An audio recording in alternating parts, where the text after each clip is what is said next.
ওকে, আজকে আমরা physical chemistry third chapter শুরু করব। হেডিং দাও। The fourth chapter, sorry. আমাদের কী কী হচ্ছে এখনো পর্যন্ত? আমরা সলিউশন করেছি, কেমিক্যাল কাইনেটিক্স করেছি, সলিড স্টেটস করেছি। সো দ্য ফোর্থ চ্যাপ্টার, দেখো হেডিং দাও, ইলেকট্রোকেমিস্ট্রি।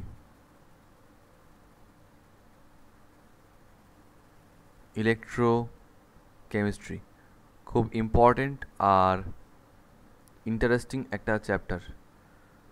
প্রথমেই একটা কথা একটু বলে রাখি, সেটা হচ্ছে অন্যান্য চ্যাপ্টারের সঙ্গে এই চ্যাপ্টারটার ডিফারেন্সটা কোথায় প্রথমেই বলে রাখছি আমি। 12-এর সিলেবাসে কেমিস্ট্রিতে এরকম অনেক চ্যাপ্টার আছে যেগুলো হয়তো পড়ে বা কদিন বাদে মুখস্থ করে মেকআপ দেওয়া যায়, বাট ট্রুলি স্পিকিং ইলেকট্রোকেমিস্ট্রি এমন একটা চ্যাপ্টার যেখানে প্রত্যেকটা ছেলে মেয়ে ধাক্কা খায়। ধাক্কা খায় কী জন্য? যখন টিচাররা পড়ায় সঙ্গে সঙ্গে পড়ে নেয় না, পড়াটাকে জমিয়ে রেখে দেয়। পরে এই চ্যাপ্টারটা সবচেয়ে কঠিন, আর বিলিভ মি এই চ্যাপ্টার তোমরা নিজেরা পড়ে পড়ে কোনো দিন বুঝবে না, মুখস্থ করে এই চ্যাপ্টারকে টানা যাবে না। নিউমেরিক্যাল প্রবলেমসই সব কিছু, আর কনসেপ্টই মারাত্মক। তো যদি পড়ানোর সঙ্গে সঙ্গে ওদিনকেই না পড়ো তাহলে কোনো দিন এই চ্যাপ্টার পারবে না। শুরু করছি।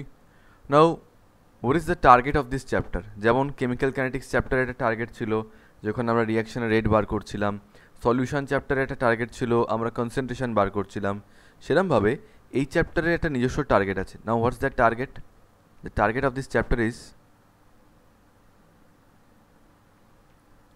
conversion of energy. Conversion of energy, that is the main target of this chapter. Now what type of conversion? Energy তো অনেক রকমের হয়, তার মধ্যে আমরা এখানে দু রকমের এনার্জি নিয়ে কাজ করব। একটা হচ্ছে কেমিক্যাল এনার্জি,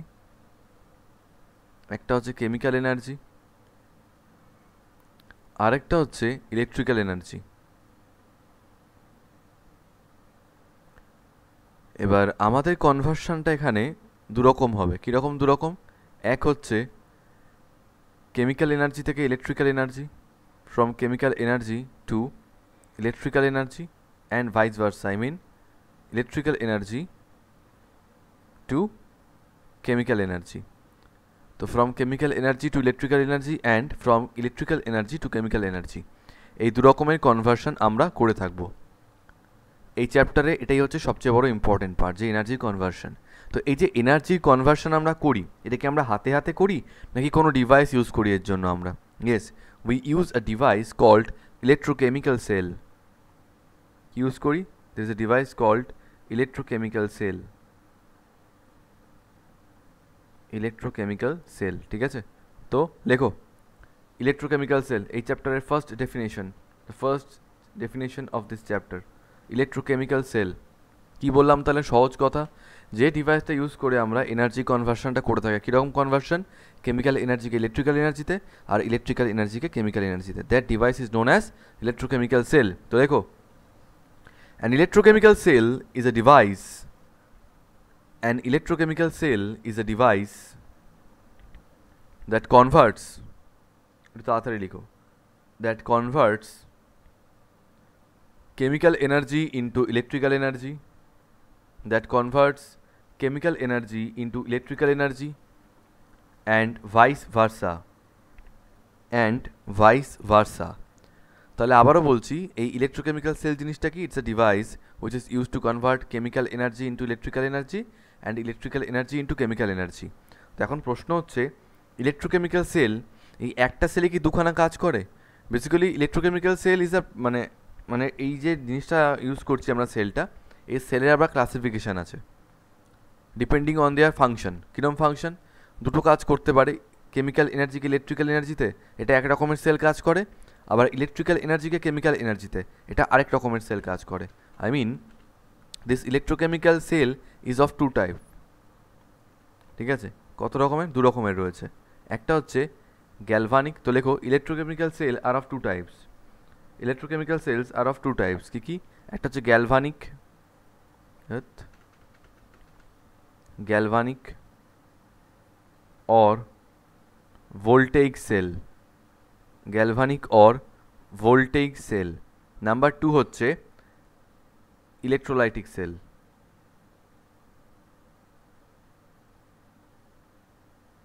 ঠিক আছে, তাহলে দুখানা ক্লাসিফিকেশন কি বললাম, একটা হচ্ছে গ্যালভানিক অর ভোল্টেইক সেল, আর একটা হচ্ছে ইলেকট্রোলাইটিক সেল। খুব সহজে আগে থেকেই বলে রাখি আমি, এই যে গ্যালভানিক অর ভোল্টেইক সেল, এর কাজটা হচ্ছে কেমিক্যাল এনার্জিকে ইলেকট্রিক্যাল এনার্জিতে কনভার্ট করা। ঠিক আছে, শর্টে লিখে রাখলে তোমাদের মনে থাকতে সুবিধা হবে। আর ইলেকট্রোলাইটিক সেলের কাজটা কি? ইলেকট্রোলাইটিক সেল মানে কি, যেখানে ইলেকট্রোলাইসিস হয়। ইলেকট্রোলাইসিস মানে কি, একটা আয়নিক কম্পাউন্ডকে ক্যাটায়ন আর অ্যানায়নে ভাঙা। আজকে ধরে নাও এখানে NaCl রয়েছে, ঠিক আছে, suppose there is NaCl molecule. আচ্ছা, NaClটা কীভাবে থাকে? It's the combination of Na plus cation and Cl minus anion, right? এবার এদেরকে ইলেকট্রোলাইসিস করা মানেটা কি? ক্যাটায়ন আর অ্যানায়নগুলোকে ব্রেক করা, আলাদা করে দেওয়া। তার মানে কি, এখানে কোনো একটা স্ট্রং মাইনাস চার্জ থাকতে হবে, আর এখানে কোনো একটা স্ট্রং পজিটিভ চার্জ থাকতে হবে, তবেই তো এই মাইনাসটা এই প্লাসটাকে টেনে নেবে, আর এই প্লাসটা এই মাইনাসটাকে টেনে নেবে। Na প্লাস আর Cl মাইনাস মাঝখান থেকে আলাদা হয়ে যাবে, রাইট? বুঝতে পারলাম আমি কী বললাম? তো নিশ্চয়ই এখানে কোনো হায়ার নেগেটিভ চার্জ, এখানে কোনো হায়ার পজিটিভ চার্জ থাকতে হবে, তবেই তো এরা আলাদা হবে, মানে ইলেকট্রোলাইসিসটা হবে। তাহলে ইলেকট্রোলাইসিস করার জন্য আমাদের আগে থাকতেই ইলেকট্রিক্যাল এনার্জি দিতে হচ্ছে, তার জন্য এখানে কেমিক্যাল রিয়াকশানস হচ্ছে। সো ইলেকট্রোলাইটিক সেলে ইলেকট্রিক্যাল এনার্জি কনভার্ট হয় কেমিক্যাল এনার্জিতে। আর গ্যালভানিক বা ভোল্টেইক সেল, যেমন ধরো ব্যাটারির মধ্যে কেমিক্যাল সাবস্টেন্স থাকে, তার জন্য একটা পোটেনশিয়াল আমরা পাই। সো গ্যালভানিক আর ভোল্টেইক সেলের কাজ হচ্ছে কেমিক্যাল এনার্জিকে ইলেকট্রিক্যাল এনার্জিতে কনভার্ট করা। ঠিক আছে, তাহলে প্রথমে আমরা ডেফিনেশন লিখি গ্যালভানিক আর ভোল্টেইক সেলের। তাহলে এতক্ষণে নিশ্চয়ই আমাদের ক্লিয়ার হয়ে গেছে ব্যাপারটা। কি বললাম তাহলে? ইলেকট্রোকেমিক্যাল সেলের কাজ হচ্ছে কেমিক্যাল এনার্জিকে ইলেকট্রিক্যাল এনার্জিতে কনভার্ট করা, আর ইলেকট্রিক্যাল এনার্জিকে কেমিক্যাল এনার্জিতে কনভার্ট করা। এখন ইলেকট্রোকেমিক্যাল সেল আবার দু রকমের আছে, গ্যালভানিক আর ভোল্টেইক সেল, আরটা হচ্ছে ইলেকট্রোলাইটিক সেল। এই গ্যালভানিক আর ভোল্টেইক সেলের কাজটাই হচ্ছে কেমিক্যাল এনার্জিকে ইলেকট্রিক্যাল এনার্জিতে কনভার্ট করা, আর ইলেকট্রোলাইটিক সেলের কাজ হচ্ছে ইলেকট্রিক্যাল এনার্জিকে কেমিক্যাল এনার্জিতে কনভার্ট করা। That's it. তো হেডিং দাও galvanic or voltaic cell. Galvanic or voltaic cell, খুবই সহজ ডেফিনেশন, বুঝতেই পারছি আমরা। তো লিখে ফেলো, ডেফিনেশন লেখো। An electrochemical cell in which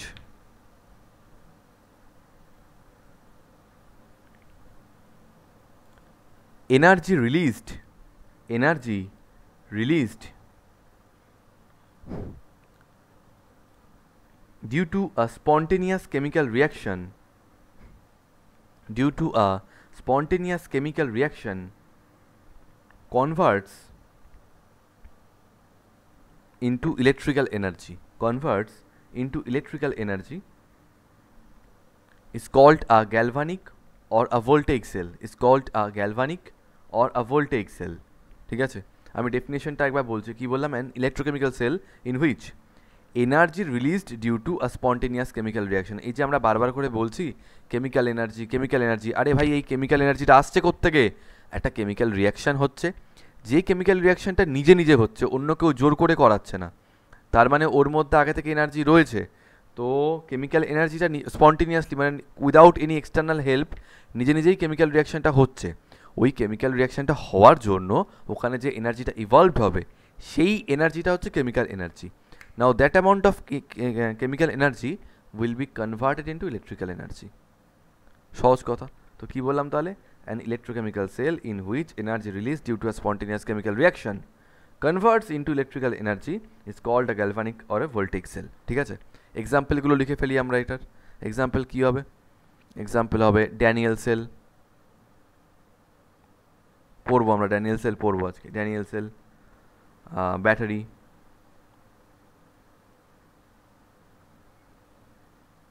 dry cell, fuel cell, any kind of cell, okay? Fuel cell, etc. Any kind of cell. Number 2, তাহলে গ্যালভানিক আর ভোল্টেইক সেলের কাজটা ক্লিয়ার হয়েছে। ওরা কেমিক্যাল এনার্জিকে ইলেকট্রিক্যাল এনার্জিতে কনভার্ট করে দিচ্ছে। কেমিক্যাল এনার্জি পাচ্ছে কোত্থেকে? ওই যে স্পন্টেনিয়াস কেমিক্যাল রিয়াকশানটা হচ্ছে, তার জন্য যতটা এনার্জি রিলিজড হচ্ছে। এখন কেমিক্যাল রিয়াকশানের জন্য যে এনার্জিটা রিলিজড হয়, সেটাকে আমরা অবভিয়াসলি কেমিক্যাল এনার্জি বলবো। নাম্বার 2, ইলেকট্রোলাইটিক সেল কি বলেছি? এটার কাজ কি? ইলেকট্রিক্যাল এনার্জিকে কেমিক্যাল এনার্জিতে কনভার্ট করা। তো electrolytic sell,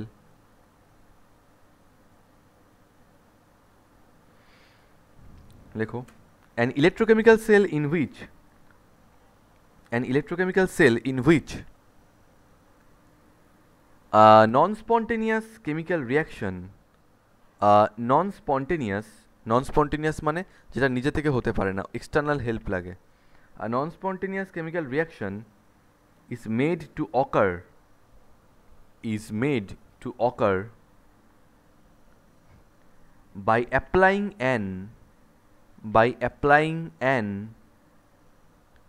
external electrical energy,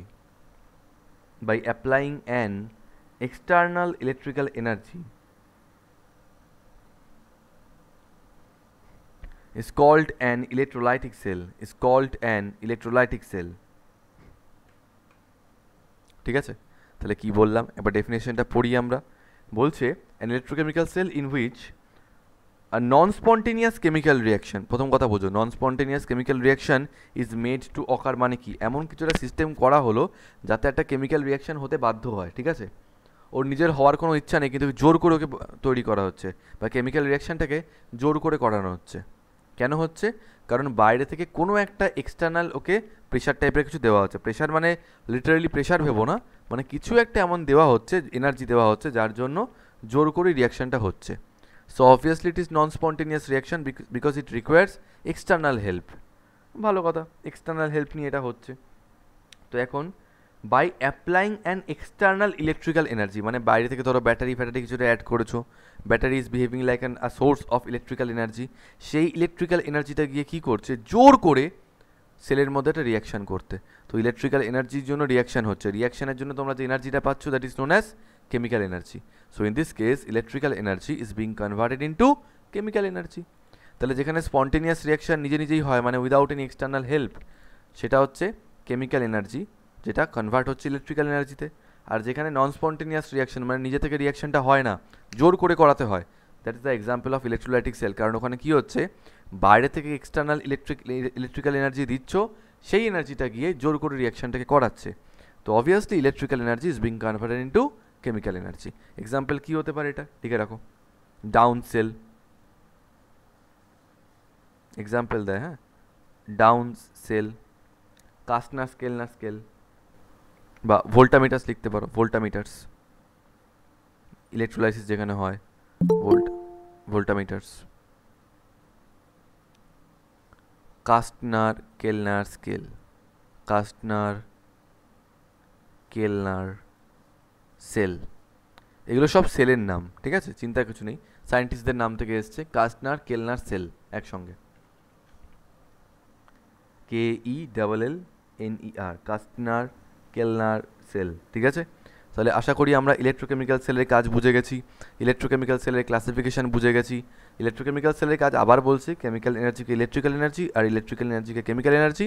ওই কাজটাকে দুটো পার্টে ব্রেক করে দিলাম, একটা কাজ দিয়ে দিলাম গ্যালভানিক সেলকে, আর একটা কাজ দিয়ে দিলাম ইলেকট্রোলাইটিক সেলকে। গ্যালভানিক সেলের কাজ কেমিক্যাল এনার্জিকে ইলেকট্রিক্যাল এনার্জিতে কনভার্ট করা, আর ইলেকট্রোলাইটিক সেলের কাজ ইলেকট্রিক্যাল এনার্জিকে কেমিক্যাল এনার্জিতে কনভার্ট করা। গ্যালভানিক সেলের এক্সাম্পল কী হতে পারে, এনি কাইন্ড অফ সেল, মানে সে ড্যানিয়েল সেল হোক, ব্যাটারি হোক, ড্রাই সেল হোক, ফিউয়েল সেল হোক, এগুলো, ঠিক আছে, যেগুলোর ভিতরে কেমিক্যাল সাবস্টেন্স থাকে, নিজে থেকে কেমিক্যাল রিয়াকশান হয়, তার জন্য এনার্জি ইভলভড হয়, ঠিক আছে। আর ইলেকট্রোলাইটিক সেল মানে কি, যেখানটায় নন স্পন্টেনিয়াস রিয়াকশান হচ্ছে, কারণ বাইরে থেকে একটা ইলেকট্রিক্যাল এনার্জি দিচ্ছ তাই, যেমন কি হতে পারে down cell, voltameter, Castner Kellner cell, এইগুলো, ঠিক আছে। So that's all from electrochemical cell. হ্যাঁ, এরপরে আমরা ডিটেলসে যাব, বাট এটা হচ্ছে মোটামুটি একটা ওভারভিউ, ওকে, ডান মুসলাম। এবার আমরা একটু ছোটোবেলায় কনসেপ্টে ফিরে যাচ্ছি, হেডিং দাও, অক্সিডেশন, ঠিক আছে। Let's talk about sodium. Sodium is 11, right? 11 means 2,8,1, and we know sodium follows neon. Neon কত? 2,8. এটা একটা নিয়ারেস্ট ইনার্ট এলিমেন্ট বা নোবেল গ্যাস। তো সোডিয়াম সবসময় নিয়নকে ফলো করে। নিয়নের লাস্ট শেলে 8টা ইলেকট্রন, সোডিয়ামও নিজের লাস্ট শেলে 8টা ইলেকট্রন রাখতে চায় to complete its octet or to be stable. কিন্তু এই যে লাস্ট শেলে একটা ইলেকট্রন পড়ে রয়েছে এক্সট্রা, এই যে একটা ইলেকট্রন পড়ে রয়েছে, এই ইলেকট্রনটা তো আনডিজায়ার্ড, এটাকে তো রাখার কোনো মানে হয় না। তখন সোডিয়াম বলছে যে কেমন হয় যদি আমি আমার এই লাস্ট ইলেকট্রনটাকে বার করে দিই। হ্যাঁ দে, খুব ভালো কথা, বার করে দিবি তো দে। তো কীরকম হয়ে যাচ্ছে, সোডিয়াম নিজের লাস্ট শেলের ইলেকট্রনটাকে বার করে দিচ্ছে। তাহলে হয়ে যাচ্ছে কি, সোডিয়াম থেকে তৈরি হচ্ছে সোডিয়াম প্লাস প্লাস ইলেকট্রন। ওকে, বোঝার চেষ্টা করো। সোডিয়াম স্টেবল হওয়ার জন্য একটা ইলেকট্রন বার করে দিল। ইলেকট্রন বার করে দিলে কি হয়, যে কটা ইলেকট্রন বার করবে ওই কটা প্লাস চার্জ তৈরি হবে। তাহলে সোডিয়াম থেকে তৈরি হলো sodium plus electron, sodium plus plus electron. তো এখানে সোডিয়াম ইলেকট্রন ছেড়ে দিচ্ছে। Obviously it's an example of oxidation reaction, কারণ অক্সিডেশনের বেসটা কি, যেখানে যে রিয়াকশানে a substance or a chemical element emits or donate one or more than one electrons, that reaction is known as oxidation. তো এখানে আমরা দেখতে পাচ্ছি যে সোডিয়াম একটা ইলেকট্রন ছেড়ে দিচ্ছে, so obviously it's an example of oxidation. Let's try another example. ধরো বললাম এটা তো একটা গেল, ধরো জিঙ্ক আছে, জিঙ্ক, ঠিক আছে। তো জিঙ্ক যদি নিজের দুখানা ইলেকট্রন ছেড়ে দেয়, জিঙ্ক যদি নিজের দুখানা ইলেকট্রন ছেড়ে দেয়, তো জিঙ্কটা কী হয়ে যাবে, জিঙ্ক হয়ে যাবে জিঙ্ক 2+, জিঙ্ক হয়ে যাবে জিঙ্ক 2+। তাহলে জিঙ্ক নিজের দুটো ইলেকট্রন ছেড়ে দিল আর নিচে হয়ে গেল zinc 2+, right. So this is also an example of oxidation. কেন, কারণ জিঙ্ক ইলেকট্রন ছেড়ে দিয়েছে। যে কোনো কেমিক্যাল সাবস্টেন্স, যে কোনো এলিমেন্ট, যে কোনো কম্পাউন্ড যদি ইলেকট্রন বার করে দেয়, যদি ইলেকট্রন ডোনেট করে দেয়, then it is known as oxidation reaction. ঠিক আছে, তো ডেফিনেশন লিখে রাখো এখানটায়, এখানে বা নিচেও লিখতে পারো। The chemical reaction in which, the chemical reaction in which a substance emits, the chemical reaction in which a substance emits one or more than one electrons,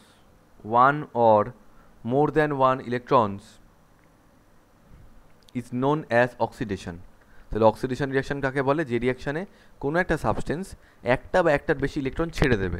যেমন এখানে সোডিয়াম স্টেবল হওয়ার জন্য একটা ইলেকট্রন ছেড়ে দিয়েছে, জিঙ্ক দুখানা electron ছেড়ে দিয়ে জিঙ্ক 2+ আয়ন তৈরি করেছে, like this. Now let's talk about reduction. Oxidation হলো এবার রিডাকশন। তো ডেফিনেশনটা লিখে রাখো আগে। তো রিডাকশানে কী হবে, ঠিক অপোজিট প্রসেসটা হবে, ইলেকট্রন অ্যাকসেপ্ট করবে। তো লেখো the chemical reaction in which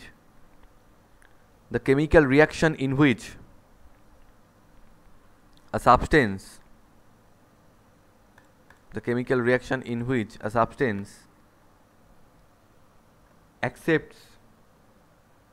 substance accepts one or more than one electrons is known as reduction. যেমন একটা এক্সাম্পল দেখাই, যদি আমি আর্গনের কথা বলি, argon is what, argon is 18, মানে 2,8,8, হ্যাঁ। আর্গনের নিয়ারেস্ট রয়েছে ক্লোরিন, ক্লোরিন ইজ 17, তো ইট শোজ 2,8,7। তো এখন এটা লাস্ট শেলে 7টা ইলেকট্রন রয়েছে, so chlorine has not completed it's octet, right. Chlorine has not completed it's octet.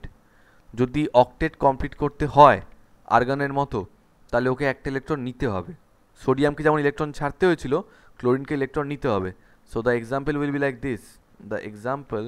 Be like this, chlorine একটা electron accept করে তৈরি করবে Cl- আয়ন, তাই তো। ক্লোরিন একটা ইলেকট্রন অ্যাকসেপ্ট করে তৈরি করবে Cl- আয়ন। তো ক্লোরিন এখানে একটা ইলেকট্রন অ্যাকসেপ্ট করছে, তো obviously it's an example of reduction. আরেকটা এক্সাম্পল কী হতে পারে, ধরো বললাম কপার 2+ আয়ন রয়েছে, ওকে, কপার 2+ আয়ন। কপার 2+ আয়ন যদি দুখানা ইলেকট্রন অ্যাকসেপ্ট করে তাহলে কী তৈরি করবে, কপার 2+ আয়ন যদি দুখানা ইলেকট্রন অ্যাকসেপ্ট করে তাহলে কী তৈরি করবে, কপার। +2 চার্জ ছিল, দুখানা ইলেকট্রন অ্যাড হওয়া মানে কি, +2 তার সঙ্গে -2 অ্যাড হয়ে গিয়ে 0 হয়ে যাচ্ছে। So copper has become neutral right now, okay. So this is also an example of a reduction reaction. তো অক্সিডেশনের এক্সাম্পল করলাম, রিডাকশনের এক্সাম্পল করলাম, ঠিক আছে। এবার হেডিং দাও রেডক্স রিয়াকশন। আচ্ছা, before redox reaction one more thing, before redox reaction লেখো half reactions, লেখো হাফ রিয়াকশনস। আচ্ছা, এবার একটা কথা আমার এখানে জিজ্ঞেস করার আছে, এই যে অক্সিডেশনের দুটো এক্সাম্পল করিয়েছি, রিডাকশনের দুখানা এক্সাম্পল করিয়েছি, এরা কি ফুল রিয়াকশন না হাফ রিয়াকশন, কি জিজ্ঞেস করছি, whether they are full reactions or half reaction. তো স্যার এখন ফুল না হাফ এটা আমরা বুঝবো কী করে? কোনো একটা রিয়াকশন ফুল না হাফ সেটা ডিপেন্ড করে ওই রিয়াকশানটার ফর্মের উপরে। ফর্ম ইন দ্য সেন্স, যদি রিয়াকশানটার মধ্যে তোমরা কোথাও ইলেকট্রনকে দেখতে পাও তাহলে বুঝবে it is a half reaction. যেমন স্যার এখানে তো ইলেকট্রন দেখতে পাচ্ছি, ইয়েস, তাহলে এটা হাফ রিয়াকশন। কেন? কারণ হাফ রিয়াকশন সেই রিয়াকশনগুলোকে বলে যেখানে আইদার ইলেকট্রনের সোর্স প্রোভাইডেড অর ইলেকট্রনের ডেস্টিনেশন প্রোভাইডেড, দুটো একসঙ্গে প্রোভাইড করা নেই। মানে কি বলতে চাইছি, যেমন ধরো এই যে রিয়াকশনটায় একটা ইলেকট্রন বেরোলো, তো তোমাদেরকে যদি জিজ্ঞেস করি যে ইলেকট্রনটা বেরিয়েছে কোথা থেকে, তোমরা বলবে এই তো স্যার সোডিয়াম থেকে বেরিয়েছে, সোডিয়াম থেকে বেরিয়েছে। কিন্তু আমি যদি এটা জিজ্ঞেস করি, তার মানে তো sodium is the source of electron, right? এবার যদি আমি এটা জিজ্ঞেস করি যে ইলেকট্রনটা বেরোলো, এটা যাবে কোথায়, তা তো জানি না স্যার। বেরিয়ে তোছে কিন্তু যাবে কোথায় তো জানি না। Similarly in this problem, in this example also দেখো, জিঙ্ক থেকে দুখানা ইলেকট্রন বেরিয়েছে, so zinc is the source of two electrons. But এই দুখানা ইলেকট্রন যাবে কোথায়? নিজেরা সারা জীবন পড়ে থাকবে নাকি? তা তো হয় না, কোনো না কোনো কাজেতে লাগাতে হবে। কিন্তু ডেস্টিনেশনটা বোঝা যাচ্ছে না। তাহলে ক্লোরিনটা বেরিয়েছে জিঙ্ক থেকে, তো source is given or source is provided, but কোথায় যাবে বা ডেস্টিনেশন আমরা জানি না। তো obviously this two are the examples of half reactions. আচ্ছা, যদি আমি এটার কথা বলি, ক্লোরিন এখানে ইলেকট্রন অ্যাকসেপ্ট করছে, ঠিক আছে? So chlorine is the destination of electron. মানে ক্লোরিন ইলেকট্রনটা যে ক্লোরিনের ভিতরে যাচ্ছে, it means this chlorine atom is the destination of this electron, মানে গন্তব্য যেটাকে বলা হয়। ইলেকট্রন কোথায় যাবে? ক্লোরিনের ভিতরে যাবে। এই যে দুখানা ইলেকট্রন রয়েছে, এরাই কপার টু প্লাস আয়নের ভিতরে ঢুকবে। তো এই দুখানা ইলেকট্রন কপার টু প্লাস আয়নের ভিতরে ঢুকছে, so this copper two plus ion is the destination. কিন্তু এবার যদি আমি তোমাকে ঘুরিয়ে জিজ্ঞেস করি যে এই ইলেকট্রনগুলো এসছে কোথা থেকে, বলতে পারবো না স্যার। যদি জিজ্ঞেস করি যে এই ইলেকট্রনটা এসছে কোথা থেকে, জানি না। এই দুখানা ইলেকট্রন কোথা থেকে এসছে, জানি না। তাহলে হাফ রিয়াকশন কাদেরকে বলে? তো লিখে রাখো, half reactions, the chemical reaction in which the chemical reaction in which either the chemical reaction in which either the source of the electron either the source of the electron or the destination of the electron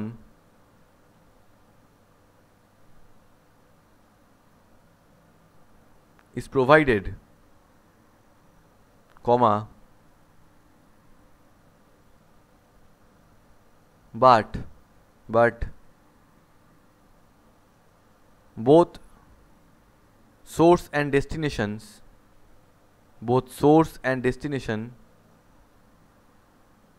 are not specified,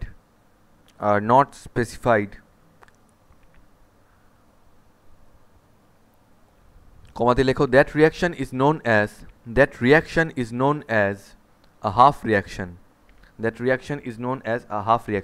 তাহলে আমাদের মনে রাখতে হবে যে chemical রিয়াকশানে ইলেকট্রনটা কোথা থেকে বেরিয়েছে সেটা আমরা জানি। যেমন এই রিয়াকশানটা ইলেকট্রনটা বেরিয়েছে সোডিয়াম থেকে, কিন্তু যাবে কোথায় জানি না।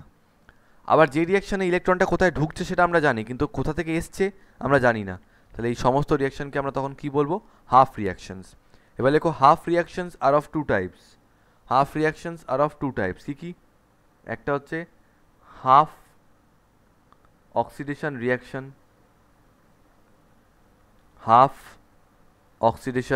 রিয়াকশন, ব্র্যাকেটে বলা হয় HOR। আর অপশন আর second category half reduction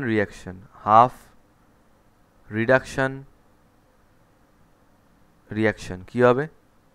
HRR, ঠিক আছে? তো প্রথমে দেখো হাফ অক্সিডেশন রিয়াকশনটা লিখি। ডেফিনেশন তো কিছু লেখার নেই, অবভিয়াসলি হাফ অক্সিডেশন রিয়াকশন মানে যেখানে ইলেকট্রন বেরিয়েছে, মানে শুধু অক্সিডেশন হয়েছে, তো ইলেকট্রনগুলো যে বেরিয়ে কোথায় যাবে সেটা জানি না। তো প্রথমে হাফ অক্সিডেশন রিয়াকশনের এক্সাম্পল লিখছি। আগে অলরেডি একবার লিখে ফেলেছি, তো অসুবিধা হবে না আমাদের, ওগুলোই লিখব। I mean we are writing the example of HOR, right? HOR, তো কীরকম হবে জিনিসটা? জিঙ্ক, ঠিক আছে? সোডিয়াম দিয়ে বলছি আগে। সোডিয়াম নিজের লাস্ট শেলে একটা ইলেকট্রন ছেড়ে দিয়ে কী তৈরি করলো? Na+ আর একটা ইলেকট্রন, Na+ আর একটা ইলেকট্রন, ঠিক আছে? Okay, if I talk about zinc কী করছে? দুখানা ইলেকট্রন ছেড়ে দিয়ে জিঙ্ক 2+ আয়ন তৈরি করছে। তো তার মানে এখানে কি দেখতে পাচ্ছি আমরা? হাফ কেন বলা হচ্ছে?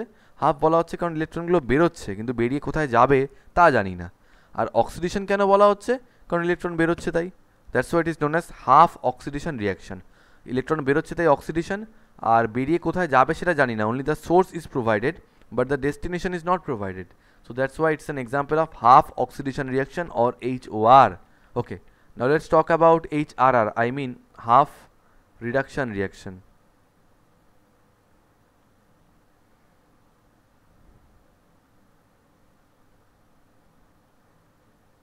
Half reduction reaction, ঠিক আছে। এক্সাম্পল কি হতে পারে? ধরো তোমাদেরকে বললাম ক্লোরিন একটা ইলেকট্রন অ্যাকসেপ্ট করছে, তাহলে কি হয়ে যাচ্ছে? Cl minus. তো এখন এই ক্লোরিনটা ঢুকবে কোথায়? সরি, এই ইলেকট্রনটা ঢুকবে কোথায়? এই ক্লোরিনের মধ্যে। সো আবারও বলছি, chlorine is the source of this electron, but ইলেকট্রনটা কোথা থেকে এসছে আমরা জানি না। তো ইলেকট্রনটার ডেস্টিনেশনটা provided, but the source is not provided. That's why it's a half reaction. আর ইলেকট্রন অ্যাকসেপ্ট করছে ক্লোরিন, তাই এটা reduction reaction. So it is half reduction reaction. Another example, ধরো বললাম ওই যে কপারেরটা, কপার 2 প্লাস প্লাস 2 ইলেকট্রন তৈরি করছে কি? Neutral copper.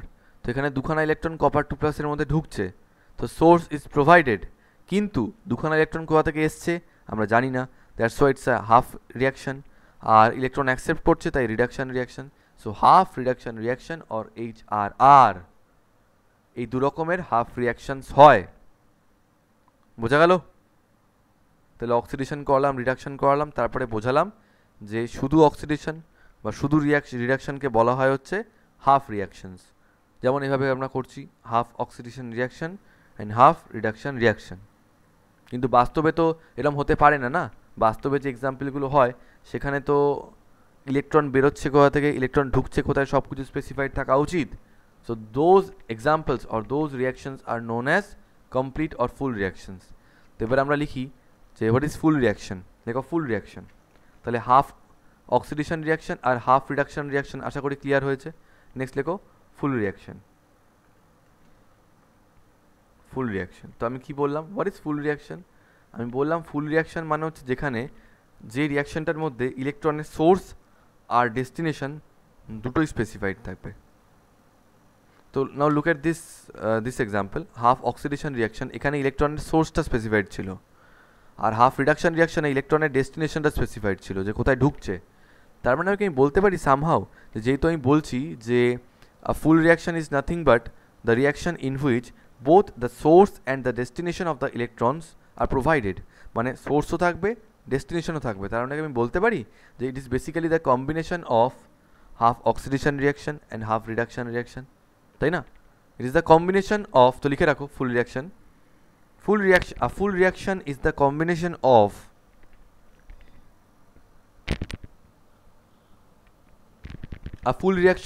combination of two half reactions, ব্র্যাকেটে লেখো HOR and HRR, মানে একটা হাফ অক্সিডেশন রিয়াকশন আর একটা হাফ রিডাকশন রিয়াকশন, এদের কম্বিনেশনটা হচ্ছে ফুল রিয়াকশন। তো ফুল রিয়াকশন কী করে তৈরি করা হয় একটু দেখি। প্রথমে লিখবে এইভাবে, যেভাবে করাচ্ছি এই নিয়মেই করবে, ঠিক? হ্যাঁ, প্রথমে লিখবে হাফ অক্সিডেশন রিয়াকশন কী ছিল, যে কোনো একটা এক্সাম্পল নাও না, এখান থেকে জিঙ্কের এক্সাম্পলটা নিচ্ছি। তাহলে জিঙ্ক দুখানা ইলেকট্রন ছেড়ে তৈরি করছে, zinc 2 plus plus 2 electron. And if I talk about HRR, ঠিক এর নিচেই HRRটা লিখবে। কপার 2 প্লাস দুখানা ইলেকট্রন অ্যাকসেপ্ট করে তৈরি করছে কপার। তো যদি দুখানাকে আমি অ্যাড করে দিই, দুখানাকে যদি আমি অ্যাড করে দিই, তাহলে 2 ইলেকট্রন কেটে যাবে, তাহলে কি পড়ে থাকছে? জিঙ্ক প্লাস কপার 2 প্লাস থেকে তৈরি হচ্ছে zinc 2 plus plus copper, right? Zinc plus copper 2 plus থেকে তৈরি হচ্ছে zinc 2 plus plus copper. Okay, so this is the way to write the full reaction. Okay, তাহলে দুখানা হাফ রিয়াকশনের কম্বিনেশনে তৈরি হয় একটা ফুল রিয়াকশন। আর কীরকম হাফ রিয়াকশন হতে হবে? Half oxidation reaction and half reduction reaction. Done. Next লেখো। আচ্ছা, এবং একটা মজার জিনিস দেখবে, ফুল রিয়াকশানের ব্যাপারটা হচ্ছে, ফুল রিয়াকশানে তুমি কোথাও ইলেকট্রনটা দেখতে পাবে না। এই যে রিয়াকশানটা লিখেছি, জিঙ্ক প্লাস কপার 2+ থেকে তৈরি হচ্ছে জিঙ্ক 2+ প্লাস কপার, তো এখানে কোথাও তোমরা ইলেকট্রনটা দেখতে পাচ্ছ না? তো স্যার ইলেকট্রনগুলো কোথায় গেল? ইলেকট্রনগুলো এলিমিনেট হয়ে গেছে। অ্যাকচুয়ালি ব্যাপারটা কী হচ্ছে, এই যে জিঙ্কটা জিঙ্ক 2+ হলো, কেন হলো? কারণ জিঙ্ক দুখানা ইলেকট্রন ছেড়ে দিয়েছে আর ওর নিজের অক্সিডেশন হয়েছে, ভালো কথা। এই যে দুখানা ইলেকট্রন ছেড়ে দিল, সেই দুখানা ইলেকট্রনই এই কপার 2+টা অ্যাকসেপ্ট করে তৈরি করলো কপার।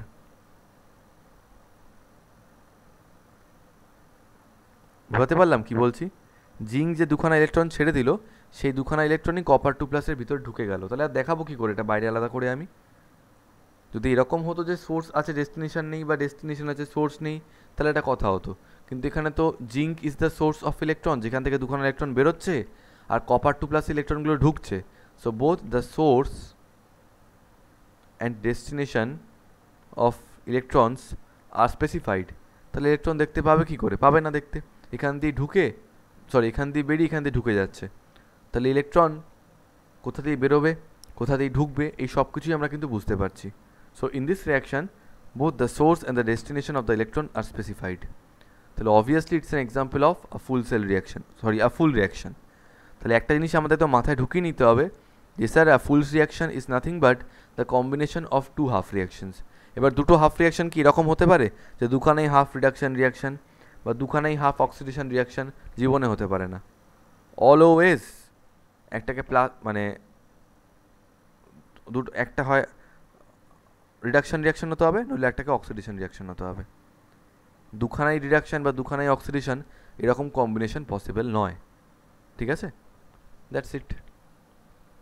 আশা করি এতদিন তোমাদের ক্লিয়ার। যদি কোনো ডাউট থাকে তো আমাকে জিজ্ঞেস করো, নইলে নেক্সট টপিকে এগোচ্ছি। তো হেডিং দাও, redox reaction. Redox reaction class 11-এ আমাদের একটা চ্যাপ্টার ছিল রেডক্স রিয়াকশন, তাই না? তো হ্যাঁ বলো শ্রীতম। ফুল রিঅ্যাকশনে স্যার বলছিলাম যে এই সিঙ্ক থেকে যখন দুটো ইলেকট্রন বেরোচ্ছে, হ্যাঁ, তো যদি আমি কপারের জায়গায় অন্য কিছু রাখি, মানে ওই এলিমেন্টে যদি ধরো একটা ইলেকট্রন অ্যাকসেপ্ট করবে, আর একটা ইলেকট্রন স্যার কোথায় যাবে তাহলে? আচ্ছা, খুব ভালো একটা প্রশ্ন কিন্তু শ্রীতম আমাদেরকে জিজ্ঞেস করেছে। ঠিক আছে, আমার খুব ভালো লাগলো শ্রীতম একটা ভালো প্রশ্ন জিজ্ঞেস করেছে। দেখো সবাই শুনবে মন দিয়ে। শ্রীতম জিজ্ঞেস করছে যে স্যার জিঙ্ক থেকে বেরোচ্ছে দুখানা ইলেকট্রন, এখন এই এক্সাম্পলটায় আমরা কপার 2+ রেখেছি, সেই জন্য দুখানা ইলেকট্রন নিয়ে নিচ্ছে। বাট কপার 2+-এর জায়গায় অন্য কেউও তো থাকতে পারতো। তো আমি তোমাকে একটা এক্সাম্পল দেখাচ্ছি, সবাই মন দিয়ে দেখবে।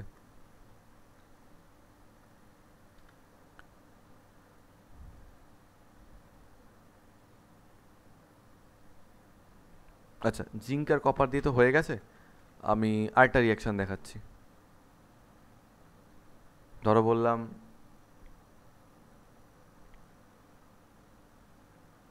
নিকেল। নিকেল কি করে? নিকেল দুখানা ইলেকট্রন ছেড়ে দিয়ে তৈরি করে নিকেল 2+। তো obviously it's an example of a half oxidation reaction, right? আচ্ছা, আরেকটা রিডাকশন রিয়াকশন এক্সাম্পল দেখাচ্ছি। সিলভার। সিলভার সিলভার কি হয়? Silver is AG. এজি কি করে? এজি প্লাস থাকে, একটাই প্লাস, তাহলে কটা ইলেকট্রন অ্যাকসেপ্ট করবে? একটা। তাহলে এজি প্লাস একটা ইলেকট্রন অ্যাকসেপ্ট করে তৈরি করে এজি। তো দেখো এখানে দুখানা ইলেকট্রন বেরিয়ে গেল, তো obviously it's an oxidation reaction. আর এখানে একটা ইলেকট্রন ঢুকে গেল, তো it's an example of reduction reaction. তাহলে অক্সিডেশন রিয়াকশন আর রিডাকশন রিয়াকশন দুটোই কিন্তু এখানে আমরা দেখতে পাচ্ছি। এবার ব্যাপারটা কি হলো? শ্রীতম যেটা বললো সেটা বোঝার চেষ্টা করো। দেখো ক্লিয়ারলি, দেখো দেখতেই পাচ্ছ যে নিকেল দুখানা ইলেকট্রন ছাড়ছে আর এজি প্লাস একটা মাত্র ইলেকট্রন নিচ্ছে। তো শ্রীতমের বক্তব্য যে একটা ইলেকট্রন যে এজি প্লাসের মধ্যে ঢুকলো, নিকেল দুখানা ইলেকট্রন ছেড়েছে, তো তার মধ্যে একটা এজি প্লাসের মধ্যে ঢুকলো, আরেকটা ইলেকট্রন কোথায় চলে গেল? দেখো Sritam, it's just like an elementary process. ঠিক আছে, কীরমভাবে হবে? এটাকে ইকুয়েশন 1 দিচ্ছি, এটাকে ইকুয়েশন 2 দিচ্ছি। কি হবে? আমাদের দায়িত্ব হচ্ছে দুদিকে সবসময় ইলেকট্রনটাকে ইকুয়েট করা। তো এখানে কটা আছে? দুটো। এখানে কটা আছে? একটা। সো এমন করব এক মিনিট, যাতে নাম্বার অফ ইলেকট্রন দুদিকে ইকুয়াল হয়ে যায়, তো কী করবো, এখানটায় 2 দিয়ে মাল্টিপ্লাই করে দেবো। 2 দিয়ে যদি মাল্টিপ্লাই করে দিই তাহলে এটা কী হয়ে যাবে, 2Ag প্লাস প্লাস 2 ইলেকট্রন থেকে তৈরি হচ্ছে 2Ag, ঠিক আছে। তো তাই যদি হয়, এবার দুটোকে অ্যাড করে দাও, 2 ইলেকট্রন কেটে গেল, তাহলে কি হয়ে যাচ্ছে, নিকেল প্লাস 2Ag প্লাস থেকে তৈরি হচ্ছে নিকেল 2 প্লাস প্লাস 2Ag। লিখে ফেলো এটা তোমরা সবাই, লিখে ফেলো।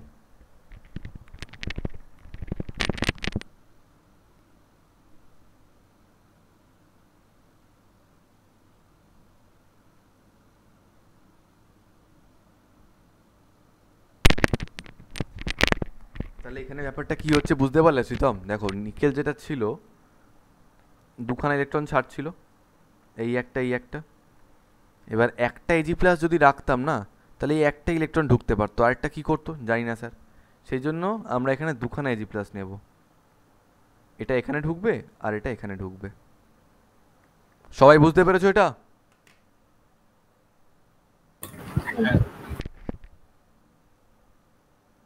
সবাই বুঝেছো এটা? ওকে, বেশ।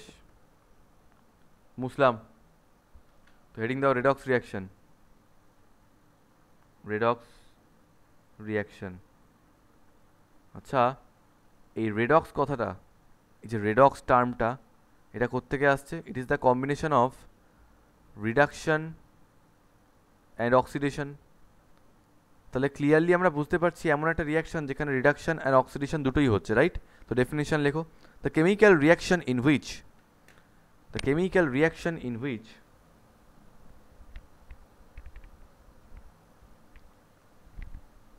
oxidation and reduction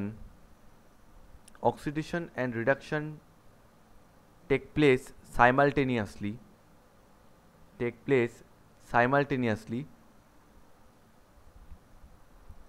is known as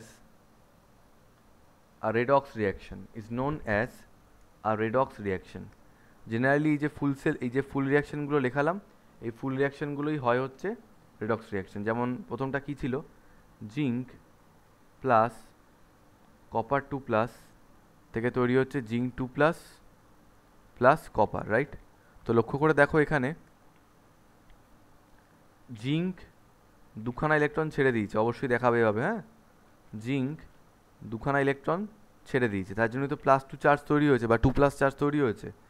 দুখানা ইলেকট্রন ছেড়ে দিয়েছে, তাহলে -2 ইলেকট্রন, তার মানে ওর কি হচ্ছে, অক্সিডেশন হচ্ছে, তার মানে ওর এখানে অক্সিডেশন হচ্ছে। আর কপার 2 প্লাস কী করছে, সেই দুখানা ইলেকট্রন অ্যাকসেপ্ট করে তৈরি করছে কপার, তাহলে এটা কি, এটা রিডাকশন। তাহলে এই রিয়াকশনটা আমরা দেখতে পাচ্ছি, জিঙ্কের অক্সিডেশন হচ্ছে, কপার 2 প্লাসের রিডাকশন হচ্ছে। তো at a same time oxidation আর রিডাকশন দুটোই কিন্তু হচ্ছে, so it is known as a redox reaction, ঠিক আছে। আরেকটা এক্সাম্পল কী হতে পারে, এই যে মাত্র নিকেলেরটা করালাম, নিকেল প্লাস 2Ag প্লাস থেকে তৈরি হচ্ছে নিকেল 2 প্লাস প্লাস 2Ag। তো এখানে কি হবে,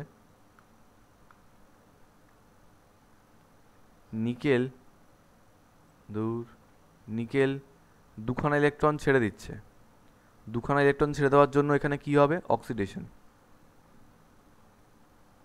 ওই দুখানা ইলেকট্রন কটা করে Ag প্লাস, দুখানা Ag প্লাস রয়েছে, তো প্রত্যেকটা Ag প্লাস একটা করে ইলেকট্রন নেবে, তাহলে দুখানা Ag প্লাস দুখানা ইলেকট্রন নিয়ে নেবে, নিয়ে কি তৈরি করবে, 2Ag প্লাস যদি দুখানা ইলেকট্রন নিয়ে নেয় তাহলে কি তৈরি করছে, শুধু 2Ag, তাহলে লেখো রিডাকশন।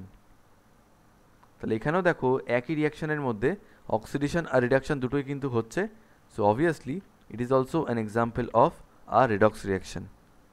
ভালো কথা, তো অক্সিডেশন রিডাকশন একসাথে হলো। এবার দুটো টার্ম আছে, একটা হচ্ছে অক্সিডাইজিং এজেন্ট, ভালো করে শিখে নাও এটা, অক্সিডাইজিং এজেন্ট আর রিডিউসিং এজেন্ট। অক্সিডাইজিং এজেন্ট যার আরেকটা নাম হচ্ছে অক্সিডেন্ট, এই আমরা কেউ অক্সিডেন্ট বলি না, আমরা অক্সিডাইজিং এজেন্টই বলি। আরেকটা হচ্ছে রিডিউসিং এজেন্ট,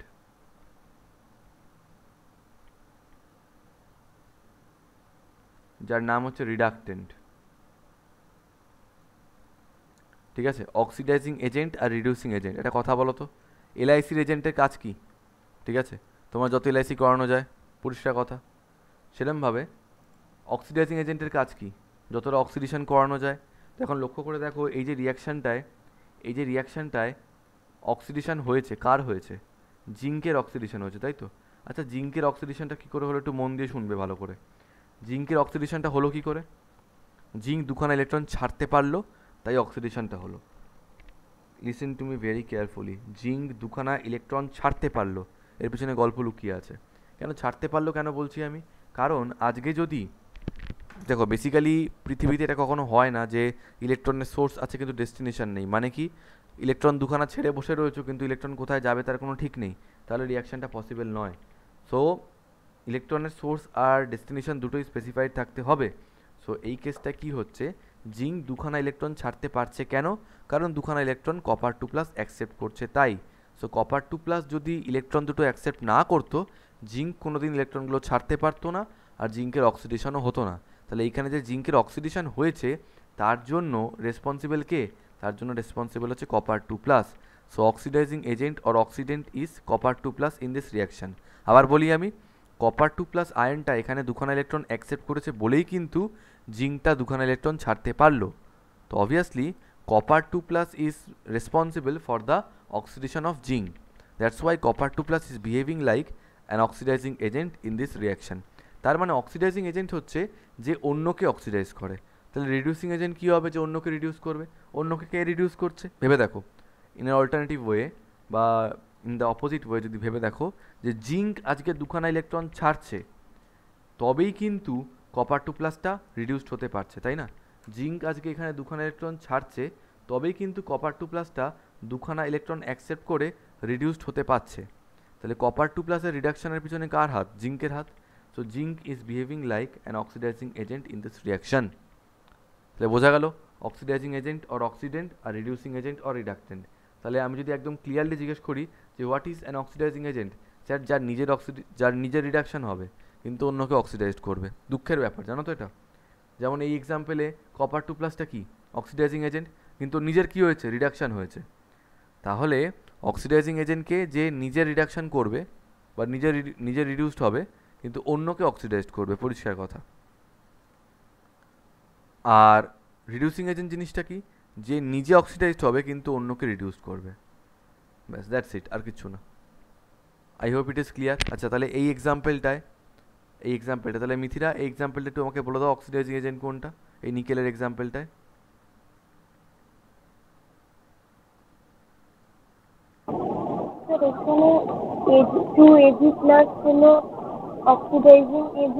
ওকে, তো মানে বেসিক্যালি ব্যাপারটা হচ্ছে এখানে Ag+, দুখানা Ag+ ইলেকট্রন টানছে, তবেই তো নিকেলটা ইলেকট্রনটা ছাড়তে পারছে। তো ইলেকট্রন ছেড়ে নিকেলটা যে অক্সিডাইজড হচ্ছে, এই যে দুখানা ইলেকট্রন ছেড়ে নিকেলটা অক্সিডাইজড হচ্ছে, এর জন্য মেনলি রেসপন্সিবল কে? এর জন্য মেনলি রেসপন্সিবল হচ্ছে এই 2Ag+। এবার তোমার 2Ag+ বলার দরকার নেই, এমনি Ag+ বললেই হবে। The coefficient is not required. কিন্তু নিজের দেখো কি হলো, নিজের কিন্তু রিডাকশন হলো। So Ag+ in this reaction, Ag+ is behaving like an oxidising agent, যার নিজের হচ্ছে reduction. Okay, now let's talk about reducing agent.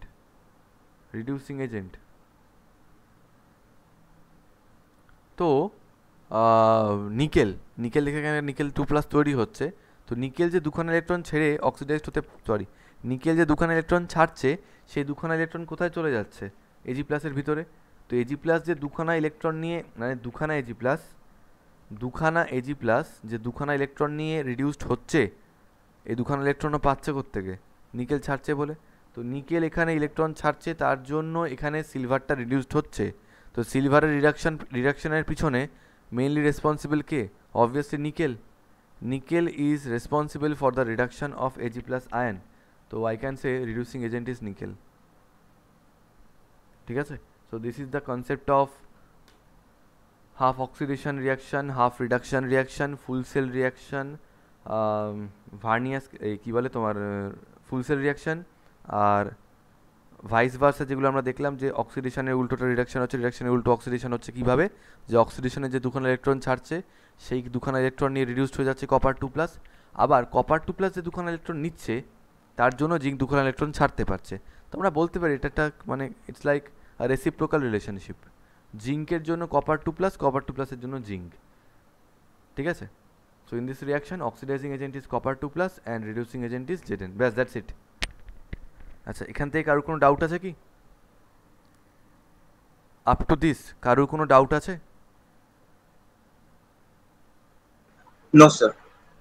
Okay, so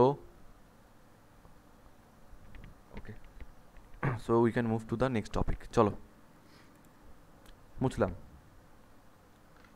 এবার তোমাদের একটা কথা বলি, তোমাদের তো এই চ্যাপ্টারটা পুরোটাই ইলেকট্রোকেমিক্যাল সেল নিয়ে কাজ করাবো, সে গ্যালভানিক সেল হোক আর ভোল্টেইক সেল হোক, ঠিক আছে? সরি, গ্যালভানিক সেল হোক বা ইলেকট্রোলাইটিক সেল হোক। তোমরা ছোটোবেলায় নিশ্চয়ই পড়েছো যে ইলেকট্রোড বলে একটা কথা হয়, ইলেকট্রোড। ওকে, চ্যাপ্টারটা শুরু করার আগে একটু বলেই রাখি জিনিসটা, এই জিনিসটা তো তোমাদের ফিজিক্সে কারেন্ট ইলেকট্রিসিটির চ্যাপ্টারেও অল্প স্বল্প হয়েছে আর হবেও। ধরো দের ইজ এ ব্যাটারি, রাইট? ধরো দের ইজ এ ব্যাটারি, বাজার থেকে একটা ব্যাটারি কিনে এনেছো, ব্যাটারির প্লাস টার্মিনাল এটা আর মাইনাস টার্মিনাল এটা, ঠিক আছে? এবার এই প্লাস টার্মিনাল থেকে একটা ওয়্যার বেরিয়েছে আর মাইনাস টার্মিনাল থেকে একটা ওয়্যার বেরিয়েছে, ভালো কথা, বেরিয়েছে। অলওয়েজ মনে রাখবে ব্যাটারির যেটা নেগেটিভ টার্মিনাল হয় দ্যাট ইজ অ্যানোড, ঠিক আছে? ব্যাটারির যেটা নেগেটিভ টার্মিনাল হয় সেটা হচ্ছে অ্যানোড, আর ব্যাটারির যেটা পজিটিভ টার্মিনাল হয় সেটা হচ্ছে ক্যাথোড। অলওয়েজ এটা মনে রাখবে, ব্যাটারির নেগেটিভ টার্মিনাল হচ্ছে অ্যানোড, ব্যাটারির পজিটিভ টার্মিনাল হচ্ছে ক্যাথোড, ভালো কথা। এবার ধরো আজকে এই ওয়্যার দুটোকে এক্সটেন্ড করে তোমরা দুটো প্লেটকে এর সঙ্গে কানেক্ট করেছো। এই ওয়্যারটাকে এক্সটেন্ড করলাম, এই ওয়্যারটাকে এক্সটেন্ড করলাম, এখানে একটা প্লেট রয়েছে,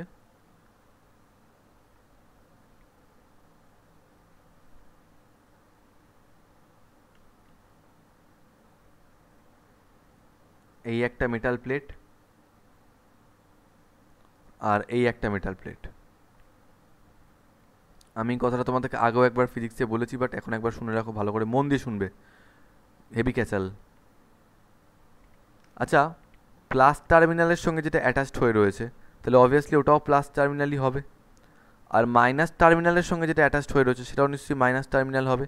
তো প্লাস টার্মিনাল আর মাইনাস টার্মিনাল তো ফিক্স হয়ে গেল। আচ্ছা, তাহলে আমি বলতে পারি যে ব্যাটারির ক্যাথোডের সঙ্গে যেটা অ্যাটাচড হয়ে রয়েছে প্লেটটা, সেটাকে তাহলে আমরা কি বলবো?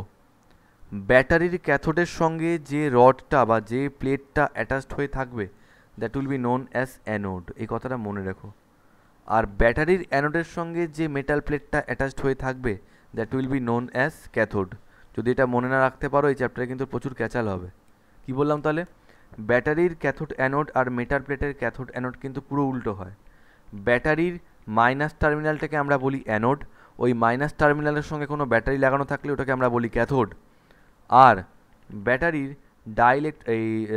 ব্যাটারির প্লাসের সঙ্গে যে, মানে ব্যাটারির প্লাসটাকে বলা হচ্ছে ক্যাথোড, ওই ক্যাথোডের সঙ্গে যে প্লেটটাকে লাগানো থাকবে সেটাকে বলা হচ্ছে অ্যানোড। That's it. তো আশা করছি এখান থেকে তোমাদের কোনো ডাউট নেই। এই কথাটাকে মনে রেখো, ঠিক আছে? এই কথাটাকে মনে রেখো। এখন এটার সঙ্গে সঙ্গে তোমাদের একটা জিনিস বলি, তো তোমাদের মতো সময় আমি এটা ভাবতাম যে হচ্ছেটা কি, একবার প্লাসকে ক্যাথোড বলছে, মাইনাসকে অ্যানোড বলছে, আবার একবার মাইনাসকে ক্যাথোড বলছে, প্লাসকে অ্যানোড বলছে, এরকম উল্টে যাচ্ছে কেন ব্যাপারটা? উল্টে যাওয়ার কারণটা হচ্ছে, আজকে ধরে নাও এই দুটো মেটাল প্লেট, হ্যাঁ, এই যে ক্যাথোড আর অ্যানোড, ওয়েট, এই যে ক্যাথোড আর অ্যানোড, এদেরকে ধরো একটা এরকম কন্টেনারের মধ্যে বা একটা বিকারের মধ্যে বসানো রয়েছে, ঠিক আছে? ভালো, যার মধ্যে একটা ইলেকট্রোলাইটিক সলিউশন দেওয়া রয়েছে। এখন কীরকম electrolytic solution? Let's say NaCl রয়েছে এখানে, NaCl। তো NaCl কি? NaCl is the combination of Na cation and Cl minus anion. তো NaCl is the combination of Na plus and Cl minus. এখন কি হবে, এই NaClটা না নিজেদের মধ্যে ব্রেক করে যাবে, NaClটা নিজেদের মধ্যে ব্রেক করে যাবে। ব্রেক করে গিয়ে কী হবে, Na প্লাসটা চলে যাবে এদিকটায় আর Cl মাইনাসটা চলে যাবে এদিকটায়, রাইট? তো আমরা দেখতে পাচ্ছি এখানে এই যে প্লাস আর মাইনাস প্লেট দুটোকে তোমরা এই ইলেকট্রোলাইটিক সলিউশনের মধ্যে চুবিয়েছো, this two plates are right now behaving as electrolytic cell, তাই না? আচ্ছা, আর উপরে এই যে ব্যাটারিটা রয়েছে, ব্যাটারির ভিতরে তো কেমিক্যাল সাবস্টেন্স থাকে, তার জন্য এই প্লাস মাইনাস পোলারিটি আর একটা ইলেকট্রিক্যাল চার্জ আমরা এখান দিয়ে পাই। তাহলে ব্যাটারিতে কেমিক্যাল সাবস্টেন্স থাকে ভিতরে, যেটা ইলেকট্রিক্যাল এনার্জি বাইরে প্রোভাইড করছে। তাহলে আমাকে প্লিজ বলো যে ব্যাটারি কী ধরনের সেল? স্যার ব্যাটারির ভিতরে কেমিক্যাল এনার্জি থাকে, ওটা ইলেকট্রিক্যাল এনার্জি সাপ্লাই করছে, so obviously battery is an example of a galvanic cell. ঠিক আছে, আর এটার কথা যদি তোমরা বলো যে এনএসি এই ব্যাটারির সঙ্গে কানেক্টেড দুটো প্লেট, একটা প্লাস একটা মাইনাস, এদের জন্য ইলেকট্রোলাইসিস হচ্ছে, so obviously it's the arrangement or the simplest arrangement of an electrolytic cell. ঠিক আছে, একদম সিম্পলেস্ট অ্যারেঞ্জমেন্ট যদি বলি। প্লাস মাইনাসের জন্য সিএল মাইনাস আয়নগুলো চলে যাবে প্লাসের দিকে, আর এই মাইনাস চার্জের জন্য প্লাস চার্জগুলো চলে যাবে এই দিকটায়। ঠিক আছে, তো আমি কী বলেছি, ব্যাটারির পজিটিভই যেটা মানে ক্যাথোডের সঙ্গে যেটা কানেক্টেড থাকে সেটাকে বলা হয় অ্যানোড, আর ব্যাটারির অ্যানোডের সঙ্গে যেটা কানেক্ট থাকে সেটাকে বলা হচ্ছে ক্যাথোড। তো লক্ষ্য করে দেখো আমি কি বলতে চাইলাম, যে এইটা তো একটা গ্যালভানিক আর voltaic cell because it's a battery, আর ব্যাটারির সঙ্গে লাগানো এই প্লেটগুলো এখানে ইলেকট্রোলাইটিক সেলের মতো কাজ করছে। আমরা দু রকমেরই সেল জানি, গ্যালভানিক সেল আর ভোল্টিক সেল, আরেকটা হচ্ছে ইলেকট্রোলাইটিক সেল। তাহলে এইখান থেকে সামহাও একটা কনসেপ্ট আমাদের মাথায় একটু একটু আসছে যে গ্যালভানিক সেলের ক্ষেত্রে প্লাস টার্মিনালটা হয় ক্যাথোড আর মাইনাস টার্মিনালটা হয় অ্যানোড, আর ইলেকট্রোলাইটিক সেলের ক্ষেত্রে প্লাস টার্মিনালটা হয় অ্যানোড আর মাইনাস টার্মিনালটা হয় ক্যাথোড। এবার এগুলো কেন প্লাস মাইনাসটা এরকম উল্টোপাল্টা হচ্ছে সেই ফরমেশনটা যখন আমি তোমাদেরকে কি বলে গ্যালভানিক সেল, ইলেকট্রোলাইটিক সেল এগুলো করাবো তখন বুঝতে পারবে, আজকেই বুঝবে, কোনো চিন্তা নেই। কিন্তু তার আগে আমি জাস্ট জানিয়ে রাখতে চাইলাম যে টার্মিনাল ব্যাপারটা কিন্তু উল্টে যায়। তাহলে আবার আমি জিজ্ঞেস করছি, if I ask you again যে what is the polarity of, কেউ কিছু বলছো? Okay, so if I ask you that what is the polarity of cathode terminal in a galvanic cell, তো স্যার গ্যালভানিক সেল তো ব্যাটারির মতো কাজ করে, ব্যাটারির প্লাস টার্মিনালকে আমরা ক্যাথোড বলি আর মাইনাস সাইনকে আমরা মানে নেগেটিভ সাইডটাকে আমরা অ্যানোড বলি। সো অবভিয়াসলি ব্যাটারির পজিটিভ যেটা হয় মানে গ্যালভানিক সেলের ক্যাথোডটা হয় পজিটিভ, আর ইলেকট্রোলাইটিক সেলের ক্যাথোডটা হয় দেখো কী আছে, ইলেকট্রোলাইটিক সেলের ক্যাথোডটা নেগেটিভ। আচ্ছা, ব্যাটারির নেগেটিভটা হয় অ্যানোড, ব্যাটারি অ্যানোডটা হয় হচ্ছে নেগেটিভ, আর ইলেকট্রোলাইটিক সেলের অ্যানোডটা হয় হচ্ছে পজিটিভ। তো এখান থেকে আমরা কি বুঝতে পারলাম যে টার্মিনাল জিনিসটা কিন্তু পুরো উল্টে যায়, টার্মিনালে যে সাইনটা থাকে সেটা পুরোপুরি উল্টে যায়। আচ্ছা, উল্টে যাক মুল্টে যাক যাই হোক না কেন, তোমরা একটা জিনিস মনে রাখবে যে দু রকমের তো রিয়াকশান হয়, এই প্লাস মাইনাস জিনিসটা তৈরি হয় কেন, এই প্লাস মাইনাস চার্জটা মানে একদম একটা পাতি কথায় যদি বলি যে এই ভেদভাব কিউ কেন, কারণ বিষয়টা হচ্ছে কোনো একটা জায়গায় অক্সিডেশন হচ্ছে, কোনো একটা জায়গায় রিডাকশান হচ্ছে। এইবার you have to remember this thing that যেখানে অক্সিডেশন হয় অলওয়েজ রিমেম্বার যে মেটাল রডের মধ্যে অক্সিডেশন হয় that will be always known as anode, এইটা কিন্তু কখনো চেঞ্জ হবে না। আর রিডাকশানটা যেখানে হয় that is always known as cathode. Please don't change this, এটা যদি চেঞ্জ করে ফেলো তাহলে পুরো জীবন শেষ। তাহলে কি বললাম, মানে অক্সিডেশন যেখানে হয় সে ব্যাটারি হোক, ডাউন সেল হোক, মানে আই মিন গ্যালভানিক সেল হোক বা ইলেকট্রোলাইটিক সেল হোক, যায় আসে না, যায় আসে হচ্ছে অক্সিডেশন মানে অ্যানোড আর রিডাকশন মানে ক্যাথোড। এইটুকু যদি মনে রাখতে পারো হয়ে যাবে, নইলে শেষ শেষ শেষ, পুরো খেলা শেষ। তো এটা টেবিল টাইপের করে ফেলি আমরা, টার্মিনাল নোটেশন হেডিং দাও, টার্মিনাল নোটেশন হেডিং করবো, একটা টেবিল করবো, টার্মিনাল নোটেশন।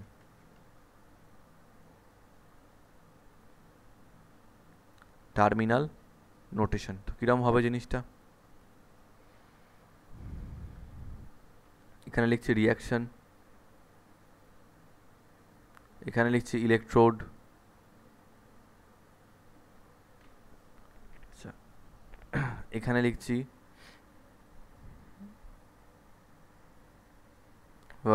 গ্যালভানিক সেল, আর এখানটা লিখছি ইলেকট্রোলাইটিক সেল।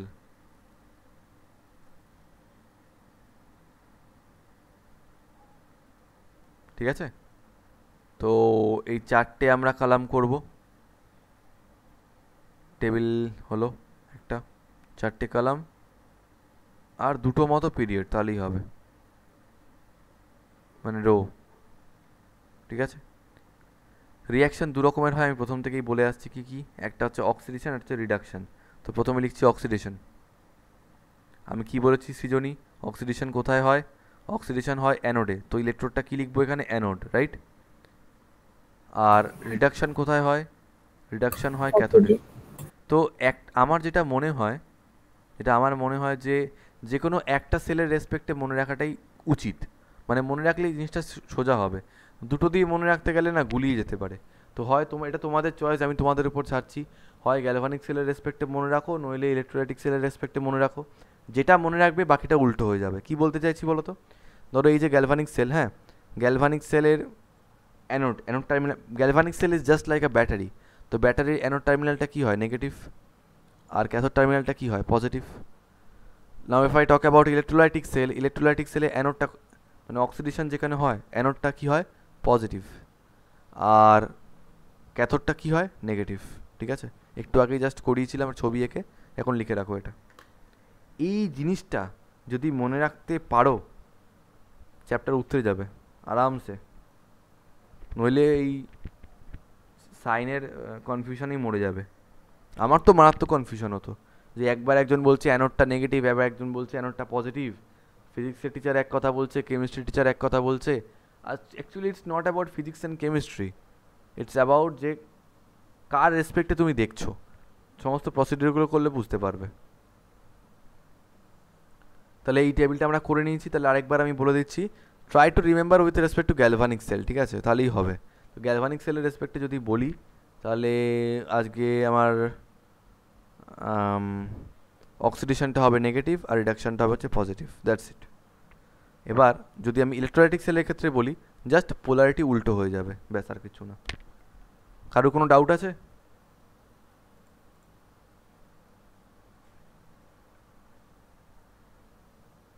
নেই তো? তাহলে হেডিং দাও, গ্যালভানিক और वोल्टेज सेल, গ্যালভানিক और वोल्टेज सेल।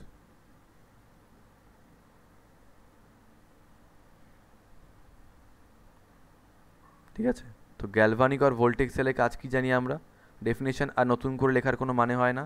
স্যার গ্যালভানিক আর ভোল্টেজ সেলের কাজ হচ্ছে, গ্যালভানিক আর ভোল্টেজ সেলের কাজ হচ্ছে কেমিক্যাল এনার্জিকে ইলেকট্রিক্যাল এনার্জিতে কনভার্ট করো। তার মানে সেলের মধ্যে একটা স্পন্টেনিয়াস কেমিক্যাল রিয়াকশন এমনি এমনিই হবে, কোনো এক্সটার্নাল হেল্প রাখবে না। ওই কেমিক্যাল এনার্জিটা হওয়ার জন্য যে এনার্জিটা ইভলভ হবে, that amount of energy will be converted into electrical energy, right? তো গ্যালভানিক আর ভোল্টেজ সেলের মধ্যে প্রথম যেটা আমরা শিখবো সেটা হচ্ছে, হেডিং দাও ড্যানিয়েল সেল, হেডিং দাও ড্যানিয়েল সেল। ঠিক আছে, এবার এই ড্যানিয়েল সেলের ডেফিনেশনটা লিখে, সরি ডেফিনেশন না, মানে হেডিংটা দিয়ে তোমরা চুপ করে বসে থাকবে। ড্যানিয়েল সেলের এই হেডিংটা দিয়ে তোমরা চুপ করে বসে থাকবে। আমি এখন যা যা করবো কিচ্ছু অনেক মডিফিকেশনস কিন্তু হবে, পরে কিন্তু বলো না কাটাকাটি হয়ে গেলে। তার জন্য আমি বলছি চুপচাপাকে দেখো, যখন আমি করতে বলবো তখন করবে।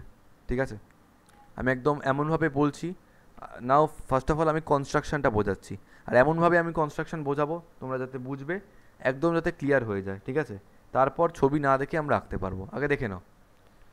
প্রথমত এখানে দুখানা বিকার রাখা থাকবে। ঠিক আছে, এই একটা বিকার আর এই একটা বিকার। আমি নিজের ইচ্ছা মতো দুখানা বিকার নিয়েছি। ভালো, এবার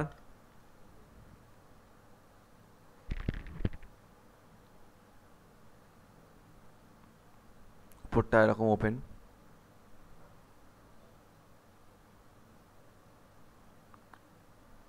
এবার এখানটায় এই জায়গাটা ইম্পর্টেন্ট, দুটো মেটাল প্লেট রাখা রয়েছে।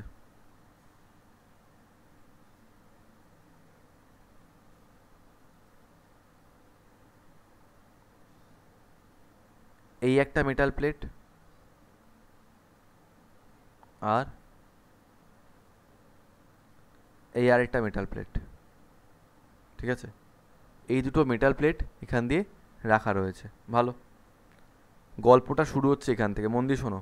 এটা একটা বিকার যার মধ্যে একটা মানে মেটাল রডকে, আমি বলছি না যে পুরোপুরি ডুবিয়ে রেখেছো, পার্শিয়ালি ডিপড, কিছুটা ডিপ করা রয়েছে। কিসের মধ্যে? একটা ইলেকট্রোলাইটিক সলিউশনের মধ্যে। এখানেও একটা ইলেকট্রোলাইটিক সলিউশনের মধ্যে, আমি বলছি না যে fully dipped, it is partially dipped. Okay, it is partially dipped. Wait wait wait,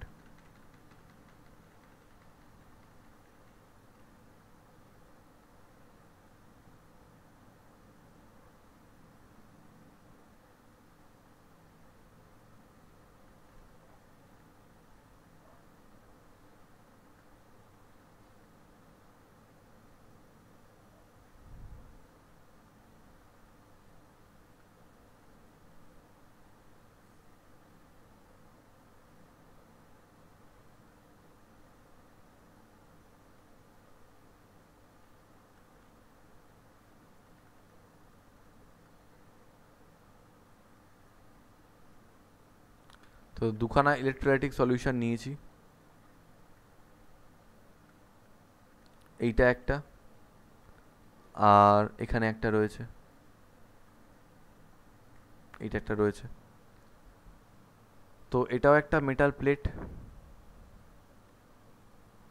এটাও একটা মেটাল প্লেট, রাইট? আমি আবারও বলছি যে ফুললি ডিপ আমি করিনি, ঠিক আছে, জাস্ট কিছুটা ডুবিয়ে রেখেছি। গল্পটা অন্য জায়গায়। কি গল্প? মন দিয়ে শোনো। এইটা যদি জিঙ্ক রড হয়,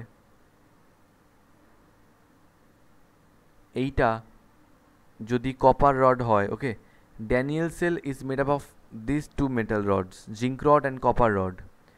এইখানে যে ইলেকট্রোলাইটিক সলিউশনটা রয়েছে, it should be a salt of this metal. তো জিঙ্কের সল্ট কী হতে পারে? জিঙ্ক ক্লোরাইড হতে পারে, জিঙ্ক ব্রোমাইড হতে পারে, জিঙ্ক সালফাইড হতে পারে, জিঙ্ক সালফাইডটা দরকার নেই, জিঙ্ক সালফেট হতে পারে। So I am taking zinc sulphate solution in this case, মানে যে মেটাল থাকবে তার সল্ট। তাহলে এখানে কপার রড আছে, তাহলে কী থাকবে? কপার সালফেট, মানে যে মেটাল তার রড থাকবে। So zinc sulphate and copper sulphate. Zinc সালফেটের কনসেন্ট্রেশন কত? আমরা কনসেন্ট্রেশনটা নিচ্ছি এখানে 1 মোলার। মোলারিটি মনে আছে তো, যে 1 লিটার সলিউশনে কত গ্রাম মোল সলিউট, আর এখানে 1 মোলার কপার সালফেট। তো আমি সিস্টেমটা কীরকম তৈরি করলাম? একটা বিকার, একটা রড পার্শিয়ালি ইমার্সড, আচ্ছা আরেকটা বিকার, আরেকটা রড পার্শিয়ালি ইমার্সড, এটা ধরে নিচ্ছি zinc rod, then there should be an electrolytic solution or salt of zinc. এখানে কপার রড, তাই there should be salt of copper, so it will be copper sulphate. But দুটোরই concentration আমরা same নেওয়ার চেষ্টা করব, তাহলে ভালো হবে। এটা হলো। Then I am connecting this two roads,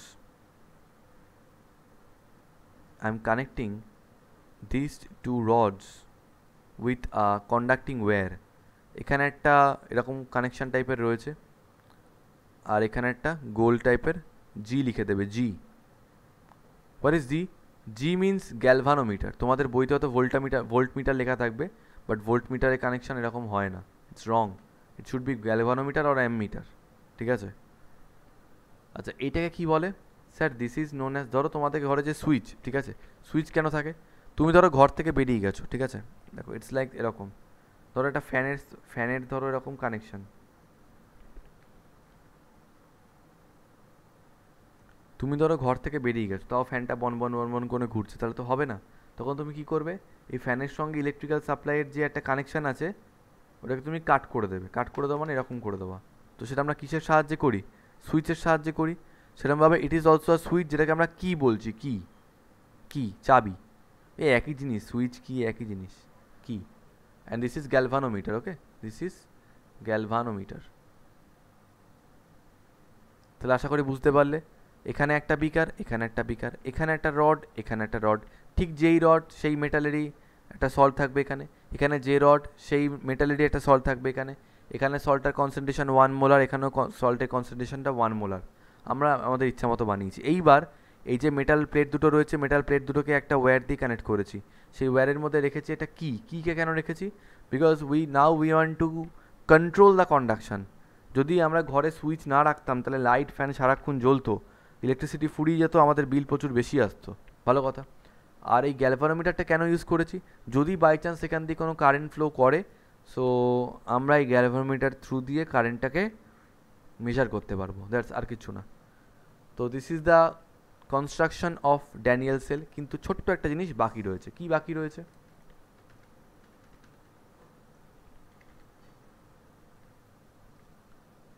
বাকি রয়েছে বলতে একটা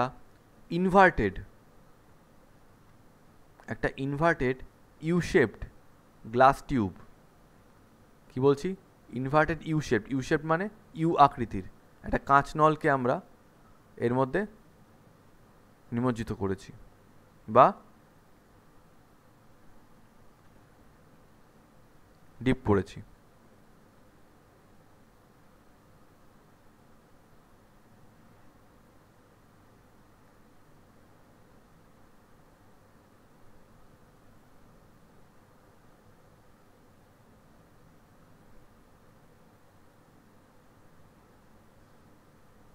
ঠিক আছে?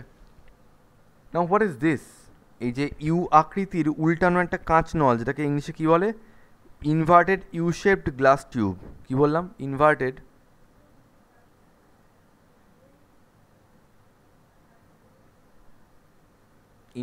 ইউ শেপড গ্লাস টিউব, উল্টানো ইউ এর মতো। এই গ্লাস টিউবটাকে কি বলা হয় জানো? দিস গ্লাস টিউব, আচ্ছা বলি এর ভিতরে কি আছে। এর ভিতরে আছে একটা salt. That salt can be NaCl, KCl, anything. তো আমরা এখানে KCl ইউজ করছি। তো এদিকটায় লিখবে Cl মাইনাস, আর এদিকটায় লিখবে K প্লাস। সল্ট তো এভাবে ব্রেক হয়ে থাকে, বাট আছে KCl আছে এর মধ্যে, ব্রেক হয়ে রয়েছে এখন।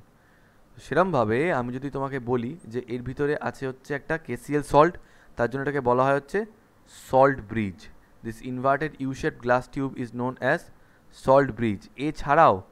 এছাড়াও এর মধ্যে একটা জেলি টাইপের পদার্থ থাকে। Wait wait wait wait wait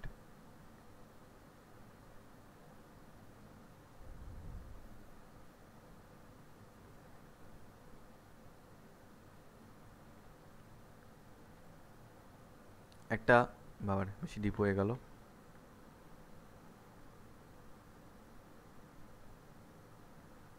একটা এরকম সাবস্টেন্স থাকে যেটার নাম হচ্ছে এগার এগার। ইটস এ জেলি, আর কিছু না। কেন জেলি রাখা হয়েছে, কি হয়েছে না হয়েছে সব আমরা পরে বুঝবো। তাহলে আমি প্রথম থেকে তোমাদেরকে যদি বলি, হ্যাঁ দেখে নিচ্ছ একবার। মুসলাম কি বলেছি? এই একটা বিকার, এখানে একটা মেটাল রড, এখানে একটা মেটাল রড, এখানে একটা ইলেকট্রোলাইটিক সলিউশন, এখানে একটা ইলেকট্রোলাইটিক সলিউশন। এখানে ঠিক যে মেটালের রড রয়েছে সেই মেটালেরই একটা ইলেকট্রোলাইটিক সলিউশন এখানে থাকবে। এখানে ঠিক যে মেটালটা রয়েছে সেই মেটালেরই একটা ইলেকট্রোলাইটিক সলিউশন এখানে থাকবে। এটার কনসেন্ট্রেশন যা ধরবো, এটার কনসেন্ট্রেশনও সেম ধরার চেষ্টা করবো। তাহলে এটাও ধরে নিচ্ছি 1 মোলার, এটাও ধরে নিচ্ছি 1 মোলার। ভালো কথা। এরপরে এই মেটাল রড দুটোকে আমরা একটা ওয়্যার দিয়ে কানেক্ট করব। যেই মেটাল ওয়্যারের মধ্যে একটা সুইচ থাকবে। এই সুইচটা দিয়ে যাতে আমরা কন্ডাকশনটাকে কন্ট্রোল করতে পারি। আর একটা গ্যালভানোমিটার থাকবে through which we'll be able to calculate or measure the amount of current flowing through this circuit. ভালো কথা। This is galvanometer, this is switch. But সার্কিটটা এখনও পুরোপুরি কমপ্লিট হয়নি। কমপ্লিট করার জন্য কী করতে হবে? ওই সল্ট ব্রিজ বা ইনভার্টেড ইউ শেপড গ্লাস টিউবটা দিতে হবে, যার ভিতরে থাকবে একটা সল্ট। তো আমি ধরে নিচ্ছি KCl সল্ট। বেশি কথা না বাড়িয়ে এটুকুই বলাই ভালো, KCl সল্ট। এদিকে Cl মাইনাস দিচ্ছি, এদিকে K প্লাস দিচ্ছি। Cl মাইনাস K প্লাস এদিকে কেন সেটা পরে বুঝতে পারবে।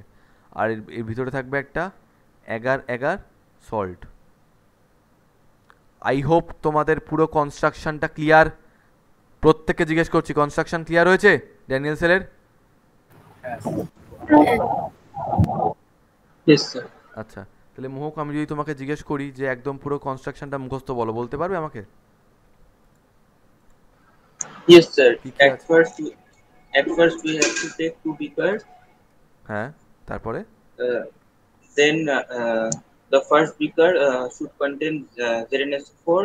No, first of all, don't say ZnSO4. First of all, you should say that there is a metal rod which is zinc rod, okay, which is made up of zinc. Okay, sir. Okay, and because it's a zinc rod, that's why there should be a zinc sulfate solution. এটা বলতে হবে তোমাকে। এখানে যে মেটালটা থাকবে তার salt থাকবে এখানে। তুমি আগে জিঙ্ক সালফেটটা এনে ফেলছো, বুঝতে পারলে কি বললাম? Okay, sir. ওকে, তারপরে বলো। Then on the another beaker there should be another metal rod which is copper rod, and so the solution should be CuSO4. Okay, then 1 molar. Yes, 1 molar. So এটা 1 molar, এটা 1 molar. Then we have to connect the 2 rods using a wire, and key should be placed, yes, and galvanometer should be through placed. a switch and a galvanometer. Okay, through a switch and a galvanometer. Okay, then salt bridge should be placed. Okay, and what is the composition of the salt bridge? Composition of the salt bridge is KCl and agar. Okay, not necessarily KCl, there can be any salt. Okay, KCl, NaCl, KNO3, anything can be present. Okay, any kind of salt, I mean any kind of ionic compound is required. Clear? And তার সঙ্গে এগার এগার নামের একটা jelly থাকবে, that's it. চলো সুন্দর করে এঁকে নাও ছবিটা। অ্যান্ড দেন আমি তোমাদের কনস্ট্রাকশনটা লিখিয়ে দেবো। কনস্ট্রাকশন, তারপরে ওয়ার্কিং প্রিন্সিপাল, ব্যাস, তারপরে সিম্পল ভোল্টেজ সেল, ডান। ছবিটা আঁকা হয়ে গেলে আমাকে বলবে।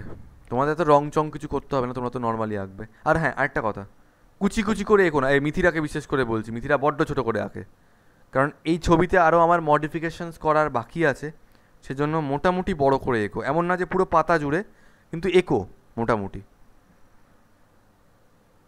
যাতে পরে তোমার কোনো অসুবিধা না হয়। কারণ এখানে কিন্তু অনেক রিয়াকশানস দেখাবো এই ছবির মধ্যেই, আমি এই ছবির মধ্যেই দেখাবো, সেজন্যই বলছি। হয়ে গেলে বলবে প্রত্যেকে।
এই এখনো হয়নি। হ্যাঁ হয়ে গেছে। চলো, সো Yes, sir. কনস্ট্রাকশন লিখি তাহলে আমরা এবারে। লেখো কনস্ট্রাকশন। ইনফ্যাক্ট আমাদের মুখস্থ হয়েই গেছে কনস্ট্রাকশন জিনিসটা, বাট চলো লিখে রাখি। লেখো, a Daniell cell consists of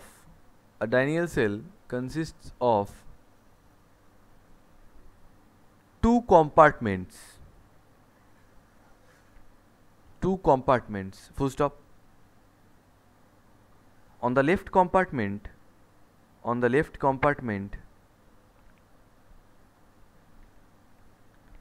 a zinc rod is partially dipped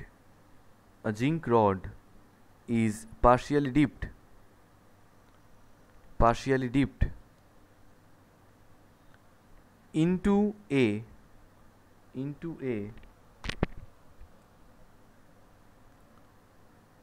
1 molar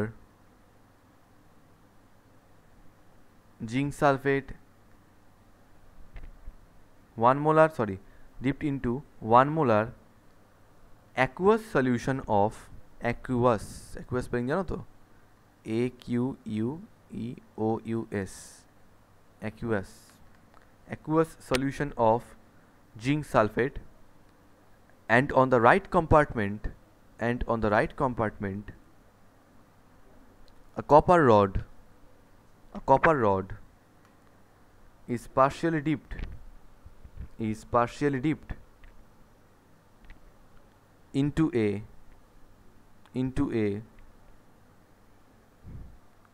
1 molar aqueous solution of CuSO4, 1 molar aqueous solution of CuSO4, full stop. Solutions of the two compartments are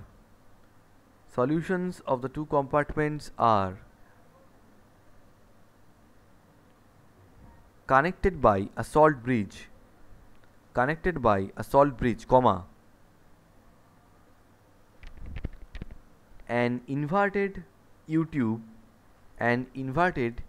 U tube containing an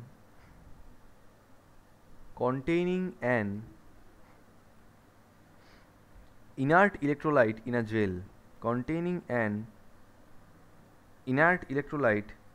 gel, gel বলতে কি একার জেলিটাকে রাখা হয়েছে, ঠিক আছে, in a gel, full stop, GEL, okay, full stop. Two metal rods which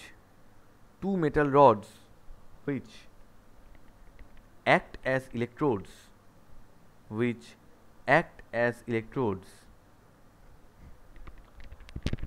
are connected by a conducting wire,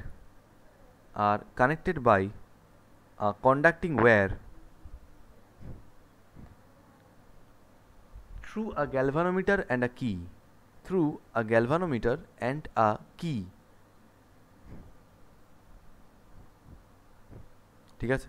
আচ্ছা, একটা জিনিস একটু বলতে ভুলে গেছিলাম, মনে রাখবে যে এই একটা বিকার একটা মেটাল, কি বললাম, একটা বিকারের মধ্যে একটা ইলেকট্রোলাইটিক সলিউশন সঙ্গে একটা metal rod, this is known as a half cell. আবার এখানে একটা কন্টেনার ইলেকট্রোলাইটিক সলিউশন, একটা metal, it is another half cell. তো এটা একটা হাফ সেল, এটা একটা হাফ সেল, দুটো হাফ সেলকে একটা ওয়্যার দিয়ে কানেক্ট করলে সেটা হয়ে যায় হচ্ছে এটা ফুল সেল। ঠিক যেরকম ওই half oxidation reaction, half reduction reaction, সেরকমভাবে কম্বাইন করে ফুল রিয়াকশন, জাস্ট লাইক দ্যাট, ঠিক আছে। তো লেখো, the solution in each compartment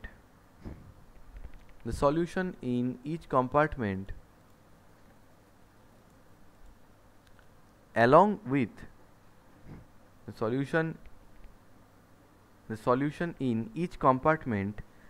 with metal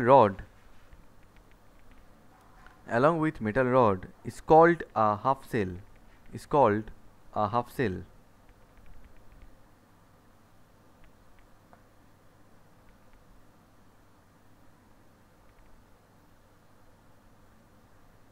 Combination of two half cells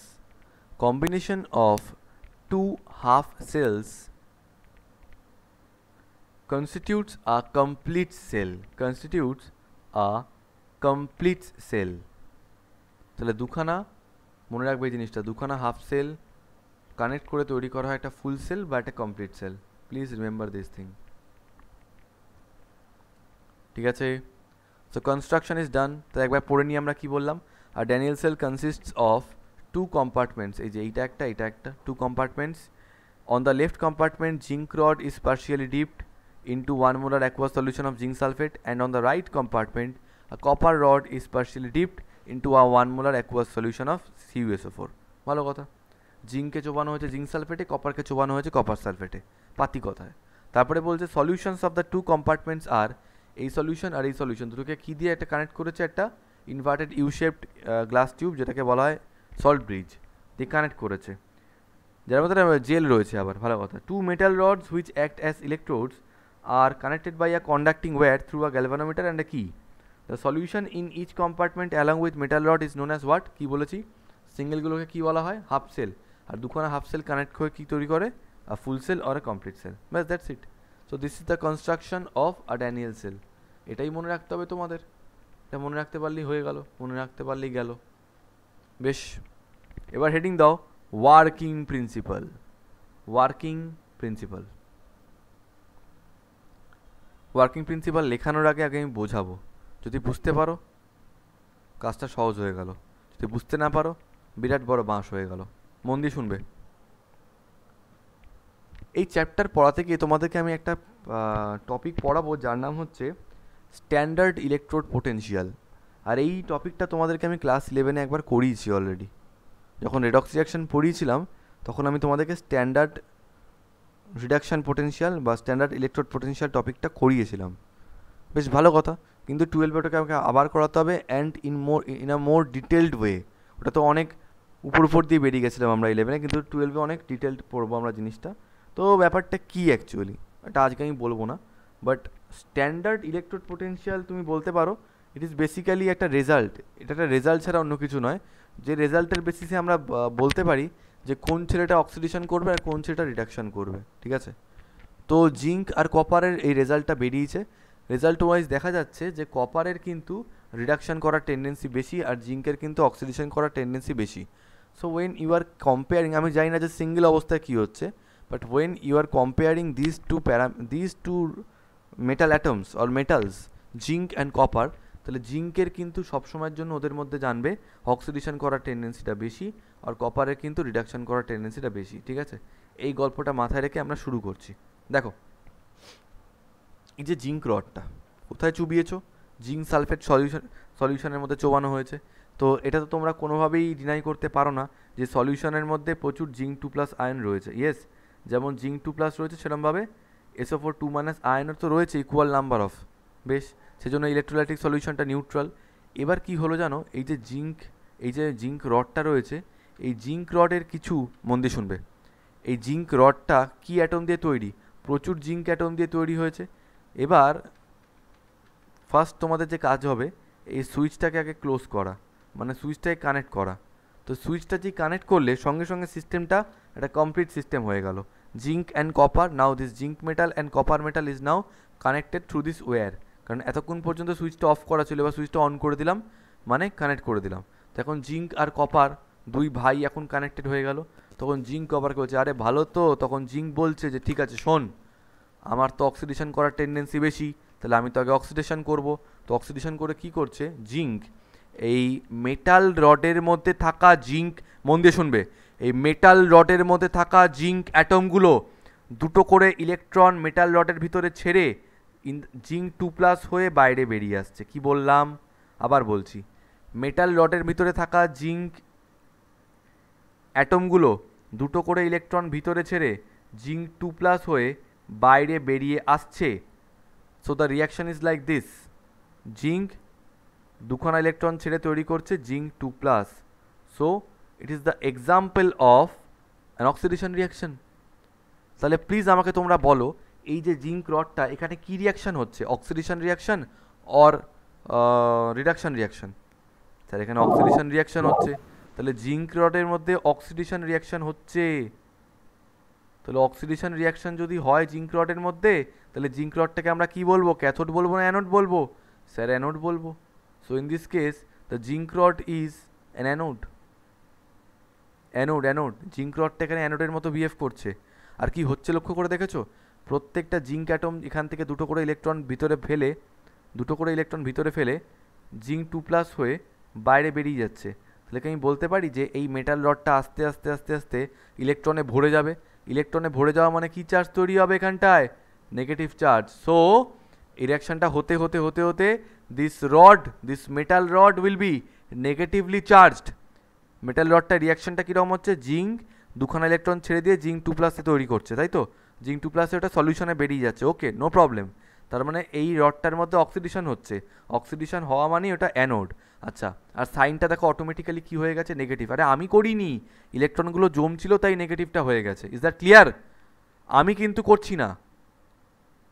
এইবার যেহেতু তুমি এই সুইচটাকে এখানে ক্লোজ করে দিয়েছো, তো তখন কি হবে, এই ইলেকট্রনগুলো দেখছে দূর বাবা এখানে একসঙ্গে থাকছে, ইলেকট্রন বড্ড ধাক্কাধাক্কি হচ্ছে, রিপালশন হচ্ছে, কোথাও একটা এমন জায়গায় যাওয়ার চেষ্টা করি যেখানে ধাক্কাধাক্কিটা কম হবে, তখন এই জিঙ্ক রডের চোখ পড়লো এই কপার রডের দিকে, আরে বাস এ তো নিউট্রাল হয়ে পড়ে রয়েছে, তখন এই ইলেকট্রনগুলো এই ওয়্যারের মধ্যে দিয়ে গিয়ে, এই রড দিয়ে গিয়ে এই ওয়্যারের মধ্যে দিয়ে গেল, গিয়ে কোথায় চলে গেল, এই কপার রডের মধ্যে।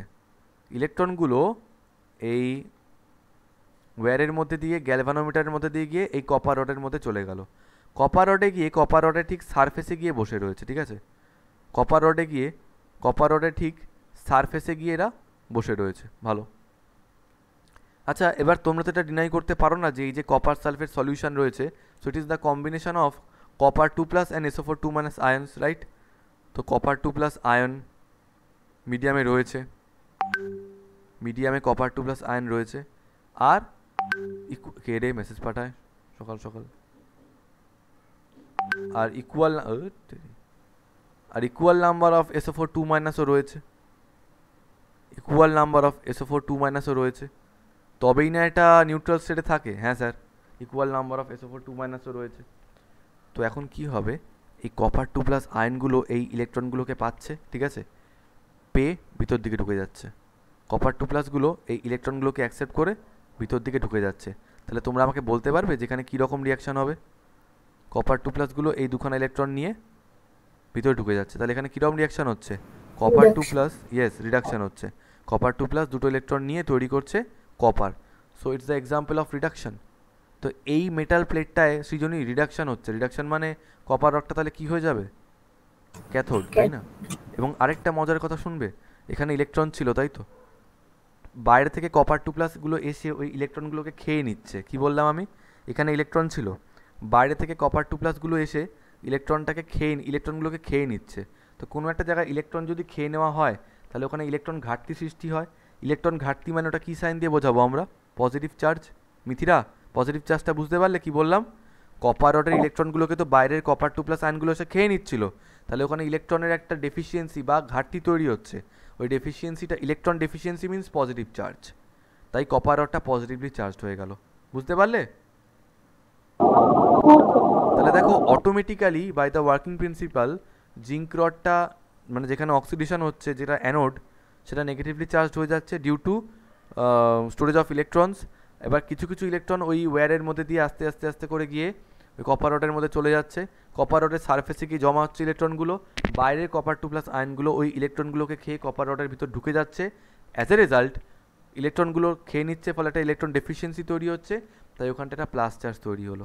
তো automatically see in this case the anode electrode, I mean the anode is negatively charged and the cathode is positively charged. Automatically হচ্ছে, এটা আমায় কিছু করতে হচ্ছে না।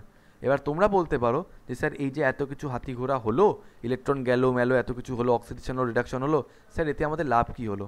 এতে আমাদের লাভ এটাই হলো, আমরা কি বাইরে থেকে কোনো ব্যাটারি ইউজ করেছি? না। কোনো ইলেকট্রিক্যাল এনার্জি ইউজ করেছি? না। সিম্পল এখানে রেখেছি zinc rod, zinc sulphate, copper rod, copper sulphate, তার মানে শুধু কেমিক্যাল সাবস্টেন্স রেখেছি, ওয়্যার দিয়ে জুড়ে দিয়েছি, যার কারণে ইলেকট্রনটা এদিকে গেছে। আর আমরা ফিজিক্সে পড়েছি ইলেকট্রন যেদিকে যায় তার উল্টো দিকে কি যায়? কারেন্ট যায়।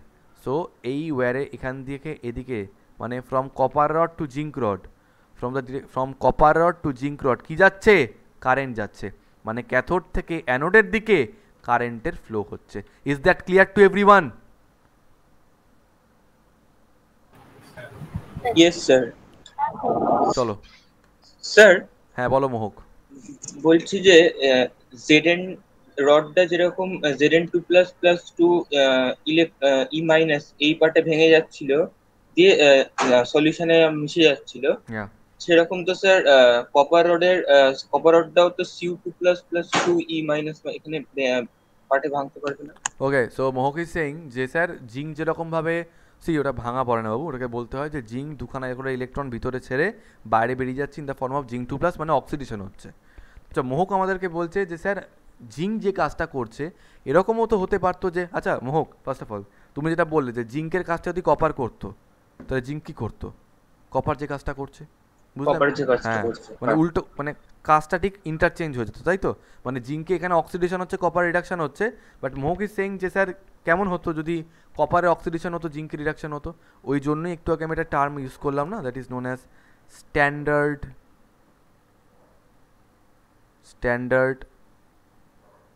ইলেকট্রোড পোটেনশিয়াল, এটা তোমাদের আমি 3 দিন পরে মানে 3টে ক্লাস পরে এটা আমি পড়াবো তোমাদের। Standard electrode potential according to this value, তোমাদেরকে বলেই রাখি জিঙ্কের জন্য এর ভ্যালুটা হচ্ছে for zinc this value is -0.76 volt. Okay, potential তো তাই ইউনিটটা ভোল্টে হবে। আর কপারের জন্য এর ভ্যালুটা হচ্ছে +0.34 ভোল্ট। ওকে, এক্স্যাক্ট ভ্যালু বললাম। তো মোহক বোঝার চেষ্টা করবে, স্ট্যান্ডার্ড ইলেকট্রোড পোটেনশিয়াল এর ভ্যালুটা যত বেশি হবে, স্ট্যান্ডার্ড ইলেকট্রোড পোটেনশিয়ালের ভ্যালুটা যত বেশি হবে তত রিডাকশান মানে রিডিউসড হওয়ার টেন্ডেন্সিটা বেশি। তাহলে তুমি আমাকে প্লিজ বলো যে জিঙ্ক আর কপারের মধ্যে কার ভ্যালুটা বেশি দেখতে পাচ্ছ? স্যার ভ্যালুটা একটু বলবেন, আমি দেখতে পাচ্ছি না এখানটায়। দেখতে পাচ্ছ না? ও, মানে এই সাইডে একটু ইটস মাইনাস ক্যাথোডের ক্যাথ জিঙ্কেরটা হচ্ছে -0.76 আর কপারেরটা হচ্ছে যেখানে লিখে দিচ্ছি জিঙ্কেরটা হচ্ছে -0.76 আর কপারেরটা হচ্ছে +0.34 ভোল্ট। তুমি আমাকে বলো কারটা বেশি? +0.34 অবভিয়াসলি। সো কপারের ভ্যালুটা বেশি রয়েছে, যার ভ্যালুটা বেশি হয় তার রিডাকশন হওয়ার টেন্ডেন্সিটা বেশি ওদের মধ্যে। তাহলে একই সঙ্গে তুমি যদি জিঙ্ক আর কপারকে কানেক্ট করো তাহলে কপার বলবে আমি রিডিউসড হবো, তুই অক্সিডাইজড হবি, কারণ আমার ভ্যালুটা বেশি। সেই জন্যই প্রথমেই বলাটা এটা দিয়ে স্টার্ট করেছিলাম যে you have to connect the switch first. সুইচটাকে আগে ক্লোজ করবে, তারপরে এই প্রসিডিওরটা হবে। তো সুইচটাকে কানেক্ট করলাম, তখন জিঙ্ক আর কপার একে অপরকে দেখতে পেলো, তখন ভাবলো আরে ওর তো ভ্যালুটা +0.34, আমি তো -0.76, তাহলে ও রিডিউসড হবে, আমি অক্সিডাইজড হবো। জিঙ্কে এটা প্রথমেই ডিসাইড করে ফেললো। তাই তুমি যেটা বলছো যে স্যার জিঙ্কের জায়গায় কপারের তো অক্সিডেশন হতে পারতো, it is impossible because the standard reduction potential of copper is higher than zinc. তাই যদি হয় তাহলে কপার রিডাকশন করবে, অক্সিডাইজড হতে পারবে না। ক্লিয়ার? Okay sir. ওকে, তো ছবিটায় যা যা মডিফিকেশনস করার করে ফেলো। আচ্ছা, আমি আরেকটা কথা একটু জিজ্ঞেস করে নিচ্ছি, এত কিছু যখন বললামই তো সেই জন্যই বুঝতে পারলো তো যে ইলেকট্রনটা এর থেকে দিকে যাচ্ছে, কারেন্ট তার অপোজিট দিকে যাচ্ছে। আচ্ছা, এখানে একটা জিনিস বলার আছে যে ধরো আজকে তোমাকে বললাম সিলভার রড, তো সিলভার রড কী দিয়ে তৈরি? সিলভার অ্যাটম দিয়ে। সেরকমভাবে এখানে যে জিঙ্ক রডটা, তো জিঙ্ক রড কী দিয়ে তৈরি? জিঙ্ক অ্যাটম দিয়ে। এখন দেখো জিঙ্ক অ্যাটমগুলোই ইলেকট্রন ভিতরে ফেলে জিঙ্ক 2+ হয়ে বাইরে বেরিয়ে যাচ্ছে, তাহলে মেটেরিয়ালগুলোই তো আলটিমেটলি তোমার বেরিয়ে যাচ্ছে রড থেকে। তো মানে অ্যাটমগুলো যদি বেরিয়ে যায় তাহলে এই রডটা কী হবে আস্তে আস্তে?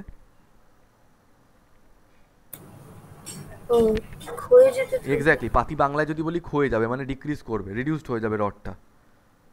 আর আরেকটা কথা হচ্ছে সলিউশনের কথা যদি বলি, সলিউশনে আগে number of Zn2+ ion and SO4 2- ions war equal, but এখন আস্তে আস্তে কী হয়েছে, number of Zn2+ ion extra হয়ে গেছে না? তাহলে কি আমি বলতে পারি যে এই সলিউশনের ভিতরে Zn2+ আয়নের নাম্বার অনেকটা ইনক্রিজ করে গেছে বা কনসেন্ট্রেশন অনেকটা ইনক্রিজ করে গেছে? হ্যাঁ স্যার। এবার আমি এখানে আসছি, দেখো কপার 2+ আয়ন কপার হয়ে আরও ভিতরে ঢুকছে, তাহলে কি আমি বলতে পারি যে কপার মেটেরিয়ালটাই রডের ভিতরে বেড়ে যাচ্ছে? তো কপার মেটেরিয়াল যদি বাড়তে থাকে তাহলে কি বলবো যে কপার রডটা আস্তে আস্তে আস্তে ইনক্রিজ করে যাচ্ছে? ইয়েস, কপার রড ইনক্রিজ করছে। আর বলতে পারি যে সলিউশনে কপার 2+ আয়নের কনসেন্ট্রেশন কমে যাচ্ছে, কারণ ওগুলো ভিতর দিকে ঢুকে যাচ্ছে। বলতে পারি এটা আমি? হ্যাঁ স্যার। চলো মডিফিকেশনসগুলো করে নাও, প্রত্যেকে করা হয়ে গেলে বলবে। ওই ছবির মধ্যে নতুন করে আঁকার দরকার নেই, এই জন্যই বলছিলাম বড় করে আঁকো একটু, ঠিক যেভাবে করেছি ওভাবে করে দেখিয়ে দাও।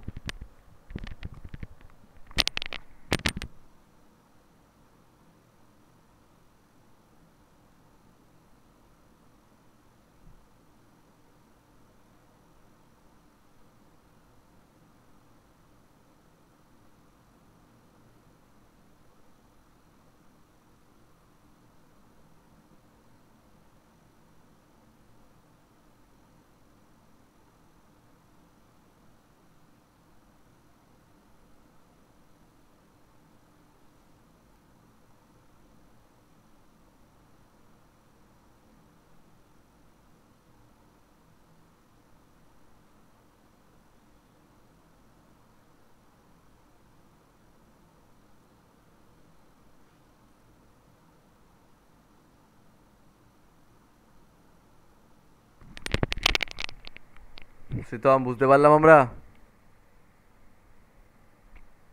হ্যাঁ স্যার। ওকে,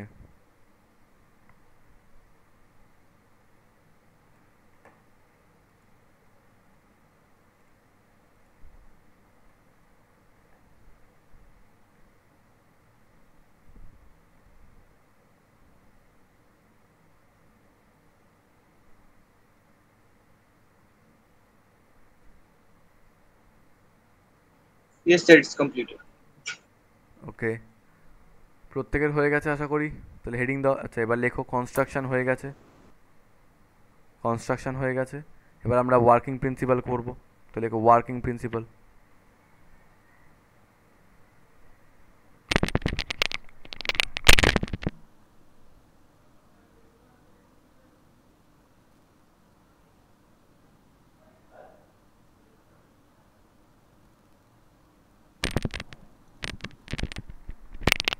ঠিক আছে, তো ওয়ার্কিং প্রিন্সিপাল লেখো।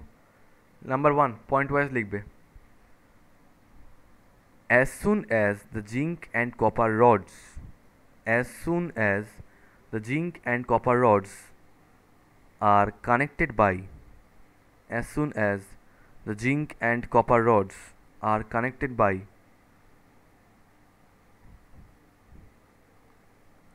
a conducting wire,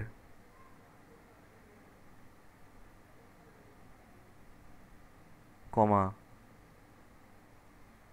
zinc atoms in zinc rod, zinc atoms in zinc rod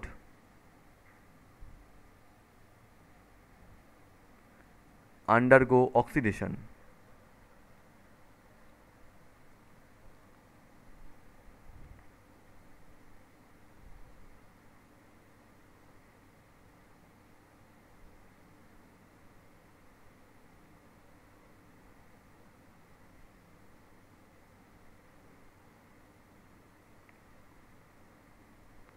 এবার লেখো as the oxidation process, as the oxidation process depletes, as the oxidation process depletes, depletes spelling,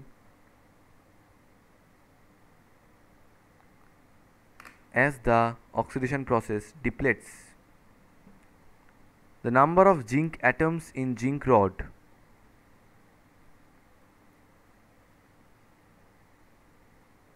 as the oxidation process depletes the number of zinc atoms in zinc rod, comma, its weight gradually decreases, its weight gradually decreases। তাহলে কি বলছে, oxidation প্রসেসটার জন্য এই যে zinc অ্যাটমগুলো আস্তে আস্তে কমে যাচ্ছে জিঙ্ক রডটা থেকে, তার জন্য কি হচ্ছে, এর ওয়েটটাও আস্তে আস্তে ডিক্রিজ করে যাচ্ছে। So it's weight gradually decreases and concentration of Zn2 plus ions and concentration of Zn2 plus ions in the electrolytic solution, in the electrolytic solution increases।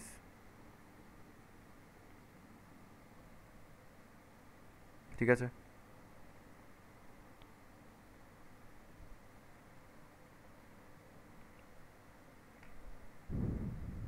as oxidation takes place, as oxidation takes place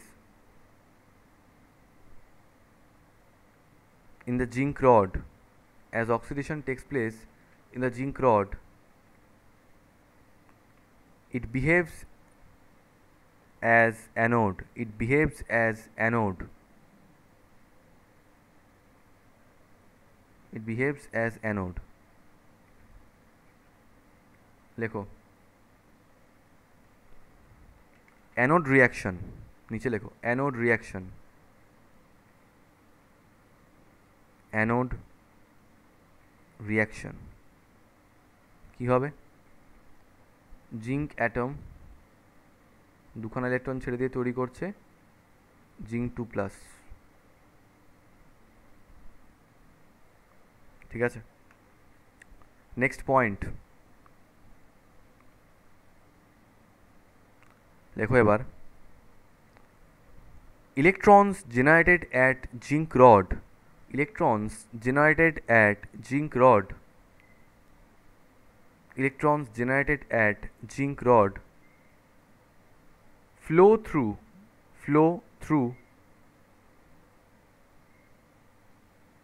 the conducting wire, flow through the conducting wire to the copper rod, flow through the conducting wire to the copper rod, full stop। copper 2 plus ions in copper sulfate solution, copper 2 plus ions in copper sulfate solution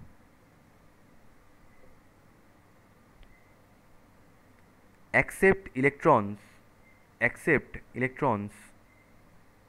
from the copper rod, accept electrons from the copper rod and get reduced to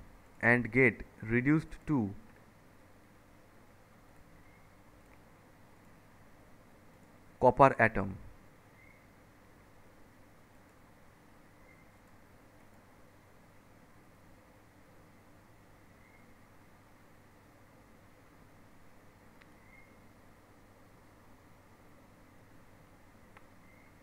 This results in a decrease in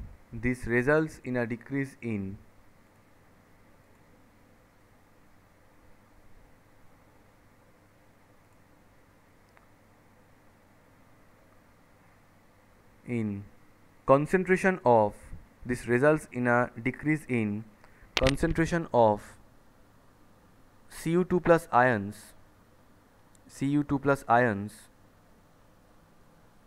in CuSO4 solution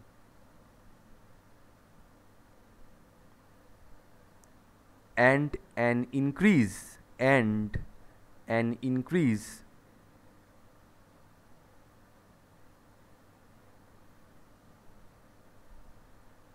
in the weight of the copper rod.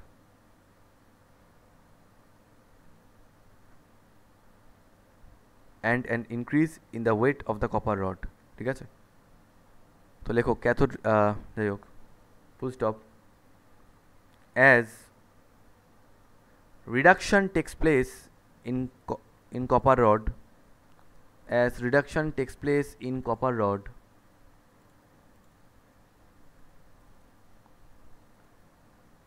it behaves as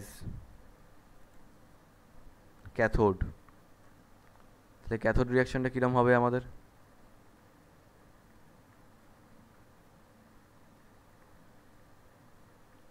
লিখে রাখো এখানে cathode reaction বলে Cu2 plus 2 electron থেকে তৈরি হচ্ছে Cu, ঠিক আছে, লিখে ফেলো। এইবার এটা লেখার পরে এসে এই দুটোকে পরপর নিচে আবার লেখো, অ্যানোড রিয়াকশন আর ক্যাথোড রিয়াকশন দুটোকে পরপর নিচে আবার লেখো। বুঝতেই পারছো কি করব, 2 ইলেকট্রন কেটে দেবো, তাহলে কি তৈরি হবে? জিঙ্ক প্লাস কপার 2 প্লাস থেকে তৈরি হচ্ছে zinc 2 plus plus copper. So this is the full cell reaction of Daniell cell. লিখে ফেলো, জিঙ্ক প্লাস কপার 2 প্লাস থেকে তৈরি হচ্ছে zinc 2 plus plus copper.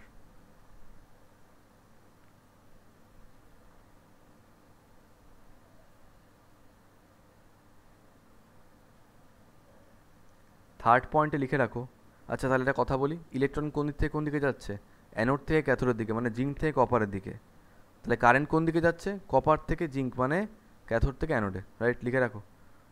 Third point, electrons flow through the conducting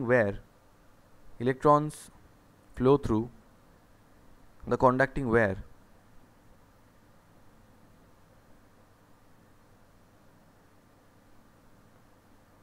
from zinc rod ব্র্যাকেটে লেখো anode to copper rod ব্র্যাকেটে লেখো cathode.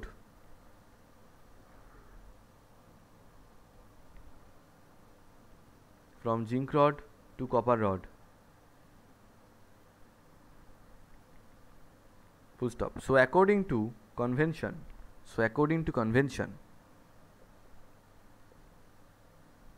electric current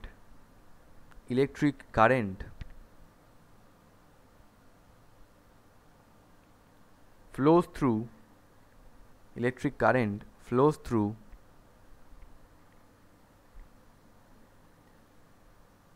the conducting wire from cathode to anode, from cathode bracket লেখো copper to anode bracket লেখো zinc, that's it. যা বুঝিয়েছি লিখিয়ে দিয়েছি ওটা, ঠিক আছে? স্যার কন্ডাক্টিং ওয়্যার পরে রিপিট করুন। Conducting wire from cathode bracket লেখো copper rod to anode bracket লেখো জিঙ্ক রড।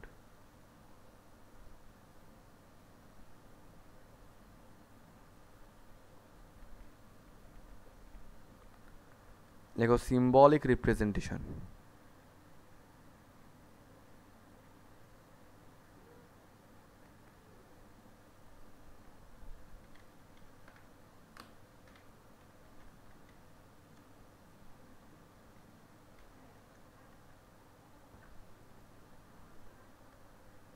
সিম্বলিক রিপ্রেজেন্টেশন, ঠিক আছে। তোমাদের গ্যালভানিক সেলে কী করে সিম্বলিক রিপ্রেজেন্টেশন লিখতে হয় পরে পয়েন্ট ওয়াইজ লেখাবো, তো চিন্তার কোনো কারণ নেই, বাট তোমরা এখনই বুঝে নিতে পারো। ভালো করে সবাই শুনবে। রিপ্রেজেন্টেশন লেখার নিয়ম হচ্ছে, দেখো দু রকমের রিয়াকশান হয়, একটা অক্সিডেশন একটা রিডাকশান। অক্সিডেশন হয় অ্যানোডে আর রিডাকশন হয় ক্যাথোডে। নিয়মটাই হচ্ছে সবসময় অ্যানোডটাকে লিখতে হয় লেফটে, হ্যাঁ অ্যানোডটাকে সবসময় লেফটে লিখতে হয় আর ক্যাথোডটাকে সবসময় রাইটে লিখতে হয়। অলওয়েজ রিমেম্বার দিস, অ্যানোড পার্টটা সবসময় লেফটে, ক্যাথোড পার্টটা সবসময় রাইটে। ইচ্ছা করেই কিন্তু জিঙ্ক রডটাকে এদিকে আমরা লেফটে আঁকি আর কপার রডটাকে ডান দিকে আঁকি, কারণ আমরা জানি যে জিঙ্কটা হয়ে যাবে অ্যানোড, তাই দেখো লেফটে রেখেছি, কপারটা হয়ে যাবে ক্যাথোড, তাই রাইটে রেখেছি। যদিও হ্যাঁ ছবি আঁকার সঙ্গে কোনো সম্পর্ক নেই, কিন্তু সিম্বলিক রিপ্রেজেন্টেশনে মেনটেন করতে হয়। তাহলে লেফট সাইডে কাকে রাখবো? জিঙ্ককে। রাইট সাইডে কাকে রাখবো? কপারকে। আচ্ছা, এবার বক্তব্য হচ্ছে যে জিঙ্কের কী হচ্ছে, অক্সিডেশন হচ্ছে না রিডাকশন হচ্ছে? স্যার জিঙ্কের এখানে অক্সিডেশন হচ্ছে। যেটার অক্সিডেশন হয় সেটা লেখার নিয়ম হচ্ছে, প্রথমে মেটাল অ্যাটমটা লিখবে জিঙ্ক, একটা এরকম ভার্টিক্যাল লাইন দেবে, দিয়ে ওর ইলেকট্রোলাইটিক সলিউশনটাকে লিখে দেবে, মানে জিঙ্ক সালফেট। বুঝতে পারলাম কি বললাম? আবার বলছি, যেখানে অক্সিডেশন হবে সেখানে আগে মেটাল অ্যাটমটাকে লিখবে, পরে ওর ইলেকট্রোলাইটিক সলিউশনটাকে লিখবে। তাহলে স্যার এখানে কী হবে? এখানে তো রিডাকশান হচ্ছিল, তাই সলিউশনটাকে আগে লিখবে, সলিউশনটাকে আগে লিখবে, ভার্টিক্যাল লাইনটা দেবে, এটাকে বলা হয় face boundary. This is known as face boundary. পড়াবো পরে। তারপরে মেটাল অ্যাটমটাকে লিখবে। তাহলে কি বললাম? মেটাল অ্যাটম আগে, ইলেকট্রোলাইটিক সলিউশন পরে, মানে এটা হচ্ছে অক্সিডেশন। আর ইলেকট্রোলাইটিক সলিউশন আগে, মেটাল অ্যাটম পরে, দিস ইজ রিডাকশান। এখন লক্ষ্য করে দেখো, এই অ্যানোড আর ক্যাথোড, এটা হচ্ছে অ্যানোডের রিপ্রেজেন্টেশন, এটা হচ্ছে ক্যাথোডের রিপ্রেজেন্টেশন। এদের মধ্যে, এই ইলেকট্রোলাইটিক সলিউশন দুটোর মধ্যে একটা কানেকশান আছে। কি connection? Salt bridge connection. Salt bridge is represented by two parallel vertical lines. তো this is the symbolic representation of Daniell cell. করে রাখো।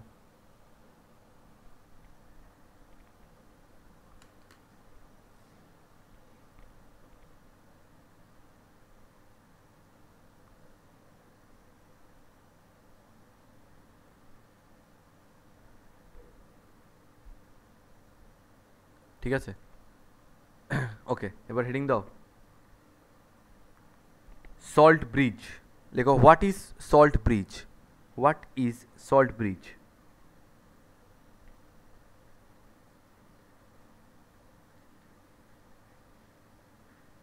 লেখো, a salt bridge is an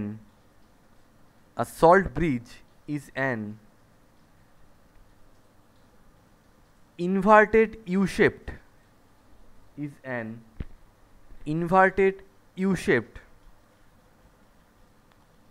glass tube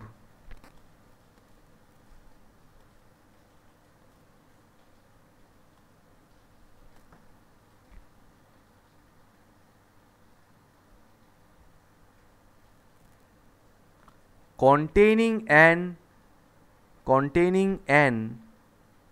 inert electrolyte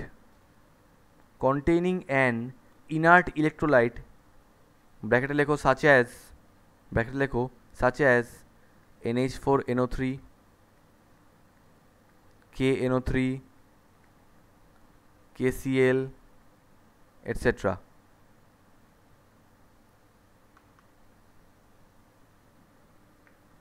bracket close. In agar jail.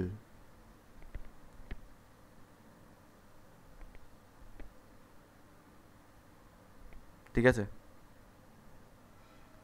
পরীক্ষা একটা question দেয় জানো তো, যে write down a practical example of salt bridge, ঠিক আছে? তো লিখে রাখো, a filter paper soaked with, a filter paper soaked with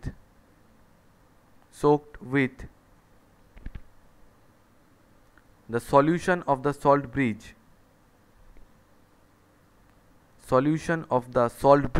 salt.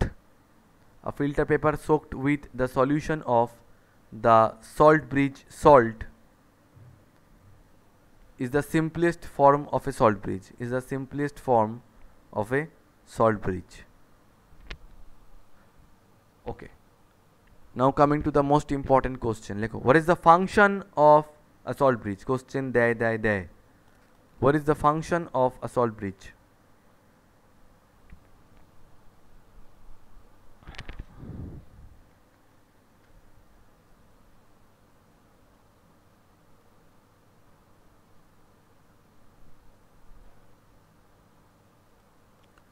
তোমরা আমাকে বলো, কারেন্ট যাবে এখানে? এই সার্কিটের মধ্যে কারেন্ট ফ্লো করবে?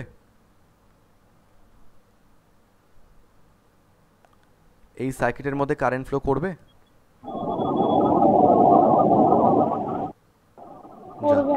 করবে না। কেন করবে না? কারণ সার্কিটটা ক্লোজ নেই, সার্কিটটা ওপেন রয়েছে। The circuit is not closed. সার্কিটের মধ্যে দিয়ে যদি কারেন্ট ফ্লো করাতে হয়, so the circuit should be closed. এরমভাবে সেরমভাবে দেখো এখানটায়, যদি সল্ট ব্রিজটা না থাকতো তাহলে মনে হতো অ্যাজ ইফ এইখান দিয়ে উঠে এখান দিয়ে নেমে এই ব্যাস, যাতে ফিজিক্যালি সার্কিটটা কমপ্লিট হয় তাই এরকম উঠে এখান দিয়ে গিয়ে আবার এখান দিয়ে নেমে এই। তাহলে সল্ট ব্রিজের প্রথম কাজ কি? মিউট করে দাও। সল্ট ব্রিজের প্রথম কাজ হচ্ছে এটা সার্কিটটাকে ফিজিক্যালি কমপ্লিট করে। ইট ফিজিক্যালি কমপ্লিটস দ্য সার্কিট। ভালো কথা, আদারওয়াইজ ফ্লোটা হতো না কারেন্টের। সেকেন্ডলি, যখন জিঙ্ক 2+ আয়নগুলো এরকম বাইরে সলিউশনের মধ্যে বেরিয়ে আসছে, আগে তো number of zinc 2+ ion and SO2- ions war equal, right? কিন্তু এখন এই যে এক্সট্রা জিঙ্ক 2+ আয়নগুলো বেরিয়ে আসছে, এগুলোকে নিউট্রাল করবে কে? এগুলোকে নিউট্রাল করবে এই সল্ট ব্রিজের Cl- আয়নগুলো। তো সল্ট ব্রিজের এই নেগেটিভ আয়নগুলো এই জিঙ্ক 2+ আয়নগুলোকে নিউট্রাল করবে। ওকে, নাও লুক অ্যাট দিস। এই যে কপার 2+ আয়নগুলো SO4 গুলোকে বাইরে ছেড়ে ভিতরে চলে যাচ্ছে, তো SO4 গুলো মানে এই এক্সট্রা নেগেটিভ পার্টগুলো যেখানে পড়ে থাকবে তাদেরকে নিউট্রাল করবে কে? এখানে থাকা এই K+ চার্জগুলো। এর জন্যই এই সল্টটাকে এখানে দেওয়া হয়, আর এর জন্যই Cl- থেকে এদিকে লিখেছি, K+ থেকে এদিকে রেখেছি। তাহলে সেকেন্ড কাজ কি বুঝলে? যে এই যে ইলেকট্রোলাইটিক সলিউশনগুলো, এদের একটা টেন্ডেন্সি আছে চার্জড হয়ে যাওয়ার। যাতে চার্জ না হতে পারে, যাতে এরা ইলেকট্রিক্যালি নিউট্রাল থাকতে পারে, তার জন্য এই সল্ট ব্রিজে থাকা সল্টটা ভেঙে গিয়ে এদেরকে ইলেকট্রিক্যালি নিউট্রাল করে রাখে, নিজেদের মধ্যে রিয়্যাক্ট করে নিয়ে। তাহলে প্রথম কাজ কি বললাম? এরা এই সার্কিটটাকে ফিজিক্যালি কমপ্লিট করে। সেকেন্ড কাজ বললাম যে এটা ইলেকট্রোলাইটিক সলিউশনগুলোকে ইলেকট্রিক্যালি নিউট্রাল রাখে। আরেকটা কাজ হচ্ছে, আচ্ছা স্যার, এই যে যদি এগার জেলিটা না থাকতো তাহলে কী হতো? না থাকলে কী হতো জানো? বাই অ্যাটমসফেরিক প্রেসার বা হোয়াট মানে এনিথিং, কোনো একটা কারণে এখান দিয়ে ধরো একটা ইলেকট্রোলাইটিক সলিউশন উঠতো, আর এখান থেকে ধরো আরেকটা উঠতো। এবার এদের মধ্যে এটা ইন্টারমিক্সিং তৈরি হয়ে যেত, বা একটা জাংশন টাইপের তৈরি হতো এটা আর এটার। যাতে এটা না হতে পারে, যাতে এই লিকুইডগুলো উঠতে না পারে, তার জন্য এখানে একটা এগার জেলি দেওয়া আছে। কারণ জেলির মধ্যে দিয়ে তো লিকুইড ফ্লো করতে পারে না, তার জন্য এই জেলিটা এই দুটোর ইন্টারমিক্সিংটাকে আটকে দিচ্ছে। কাদের ইন্টারমিক্সিং? জিঙ্ক সালফেট আর কপার সালফেটের ইন্টারমিক্সিংকে। তাহলে তিনটে কাজ প্রথম থেকে বলছি, মন দিয়ে শুনে রাখো। নাম্বার 1 কী বললাম? It physically completes the circuit. Number 2 বললাম ইট প্রিভেন্টস দ্য ইন্টারমিক্সিং, মানে দুটো ইলেকট্রোলাইটিক সলিউশনের ইন্টারমিক্স হয়ে যাওয়াটাকে আটকায়, যাতে করে কি হয় যে ওই যে লিকুইড পোটেনশিয়াল ব্যারিয়ার যেটা তৈরি হয়, বা লিকুইড জাংশন পোটেনশিয়াল দুটো। স্যার জাংশন পোটেনশিয়াল মানে? আরে মানে জিঙ্ক সালফেট কপার সালফেট যে জাংশন, সেটা তৈরি হতে দেয় না।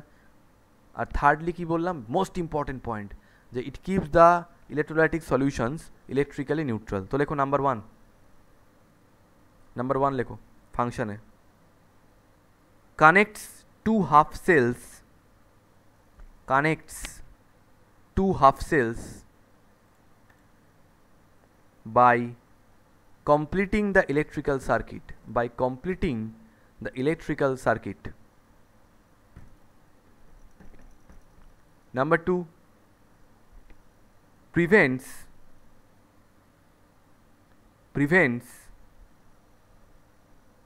mixing of the solutions, prevents mixing of the solutions of two half cells. আরেকবার বলো কথাটা এই। কেটে Prevents mixing of the solutions of two half cells, comma, and thereby does not allow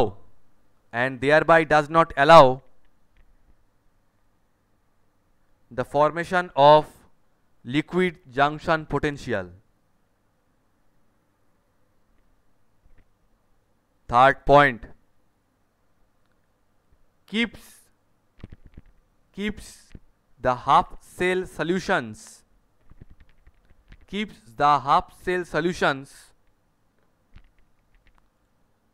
electrically neutral. That's it. That's all from today's topic. তোমাদের আজকের topic থেকে কি doubt আছে জিজ্ঞেস করো, যদি কোনো ডাউট না থাকে তো লিভ করে দাও।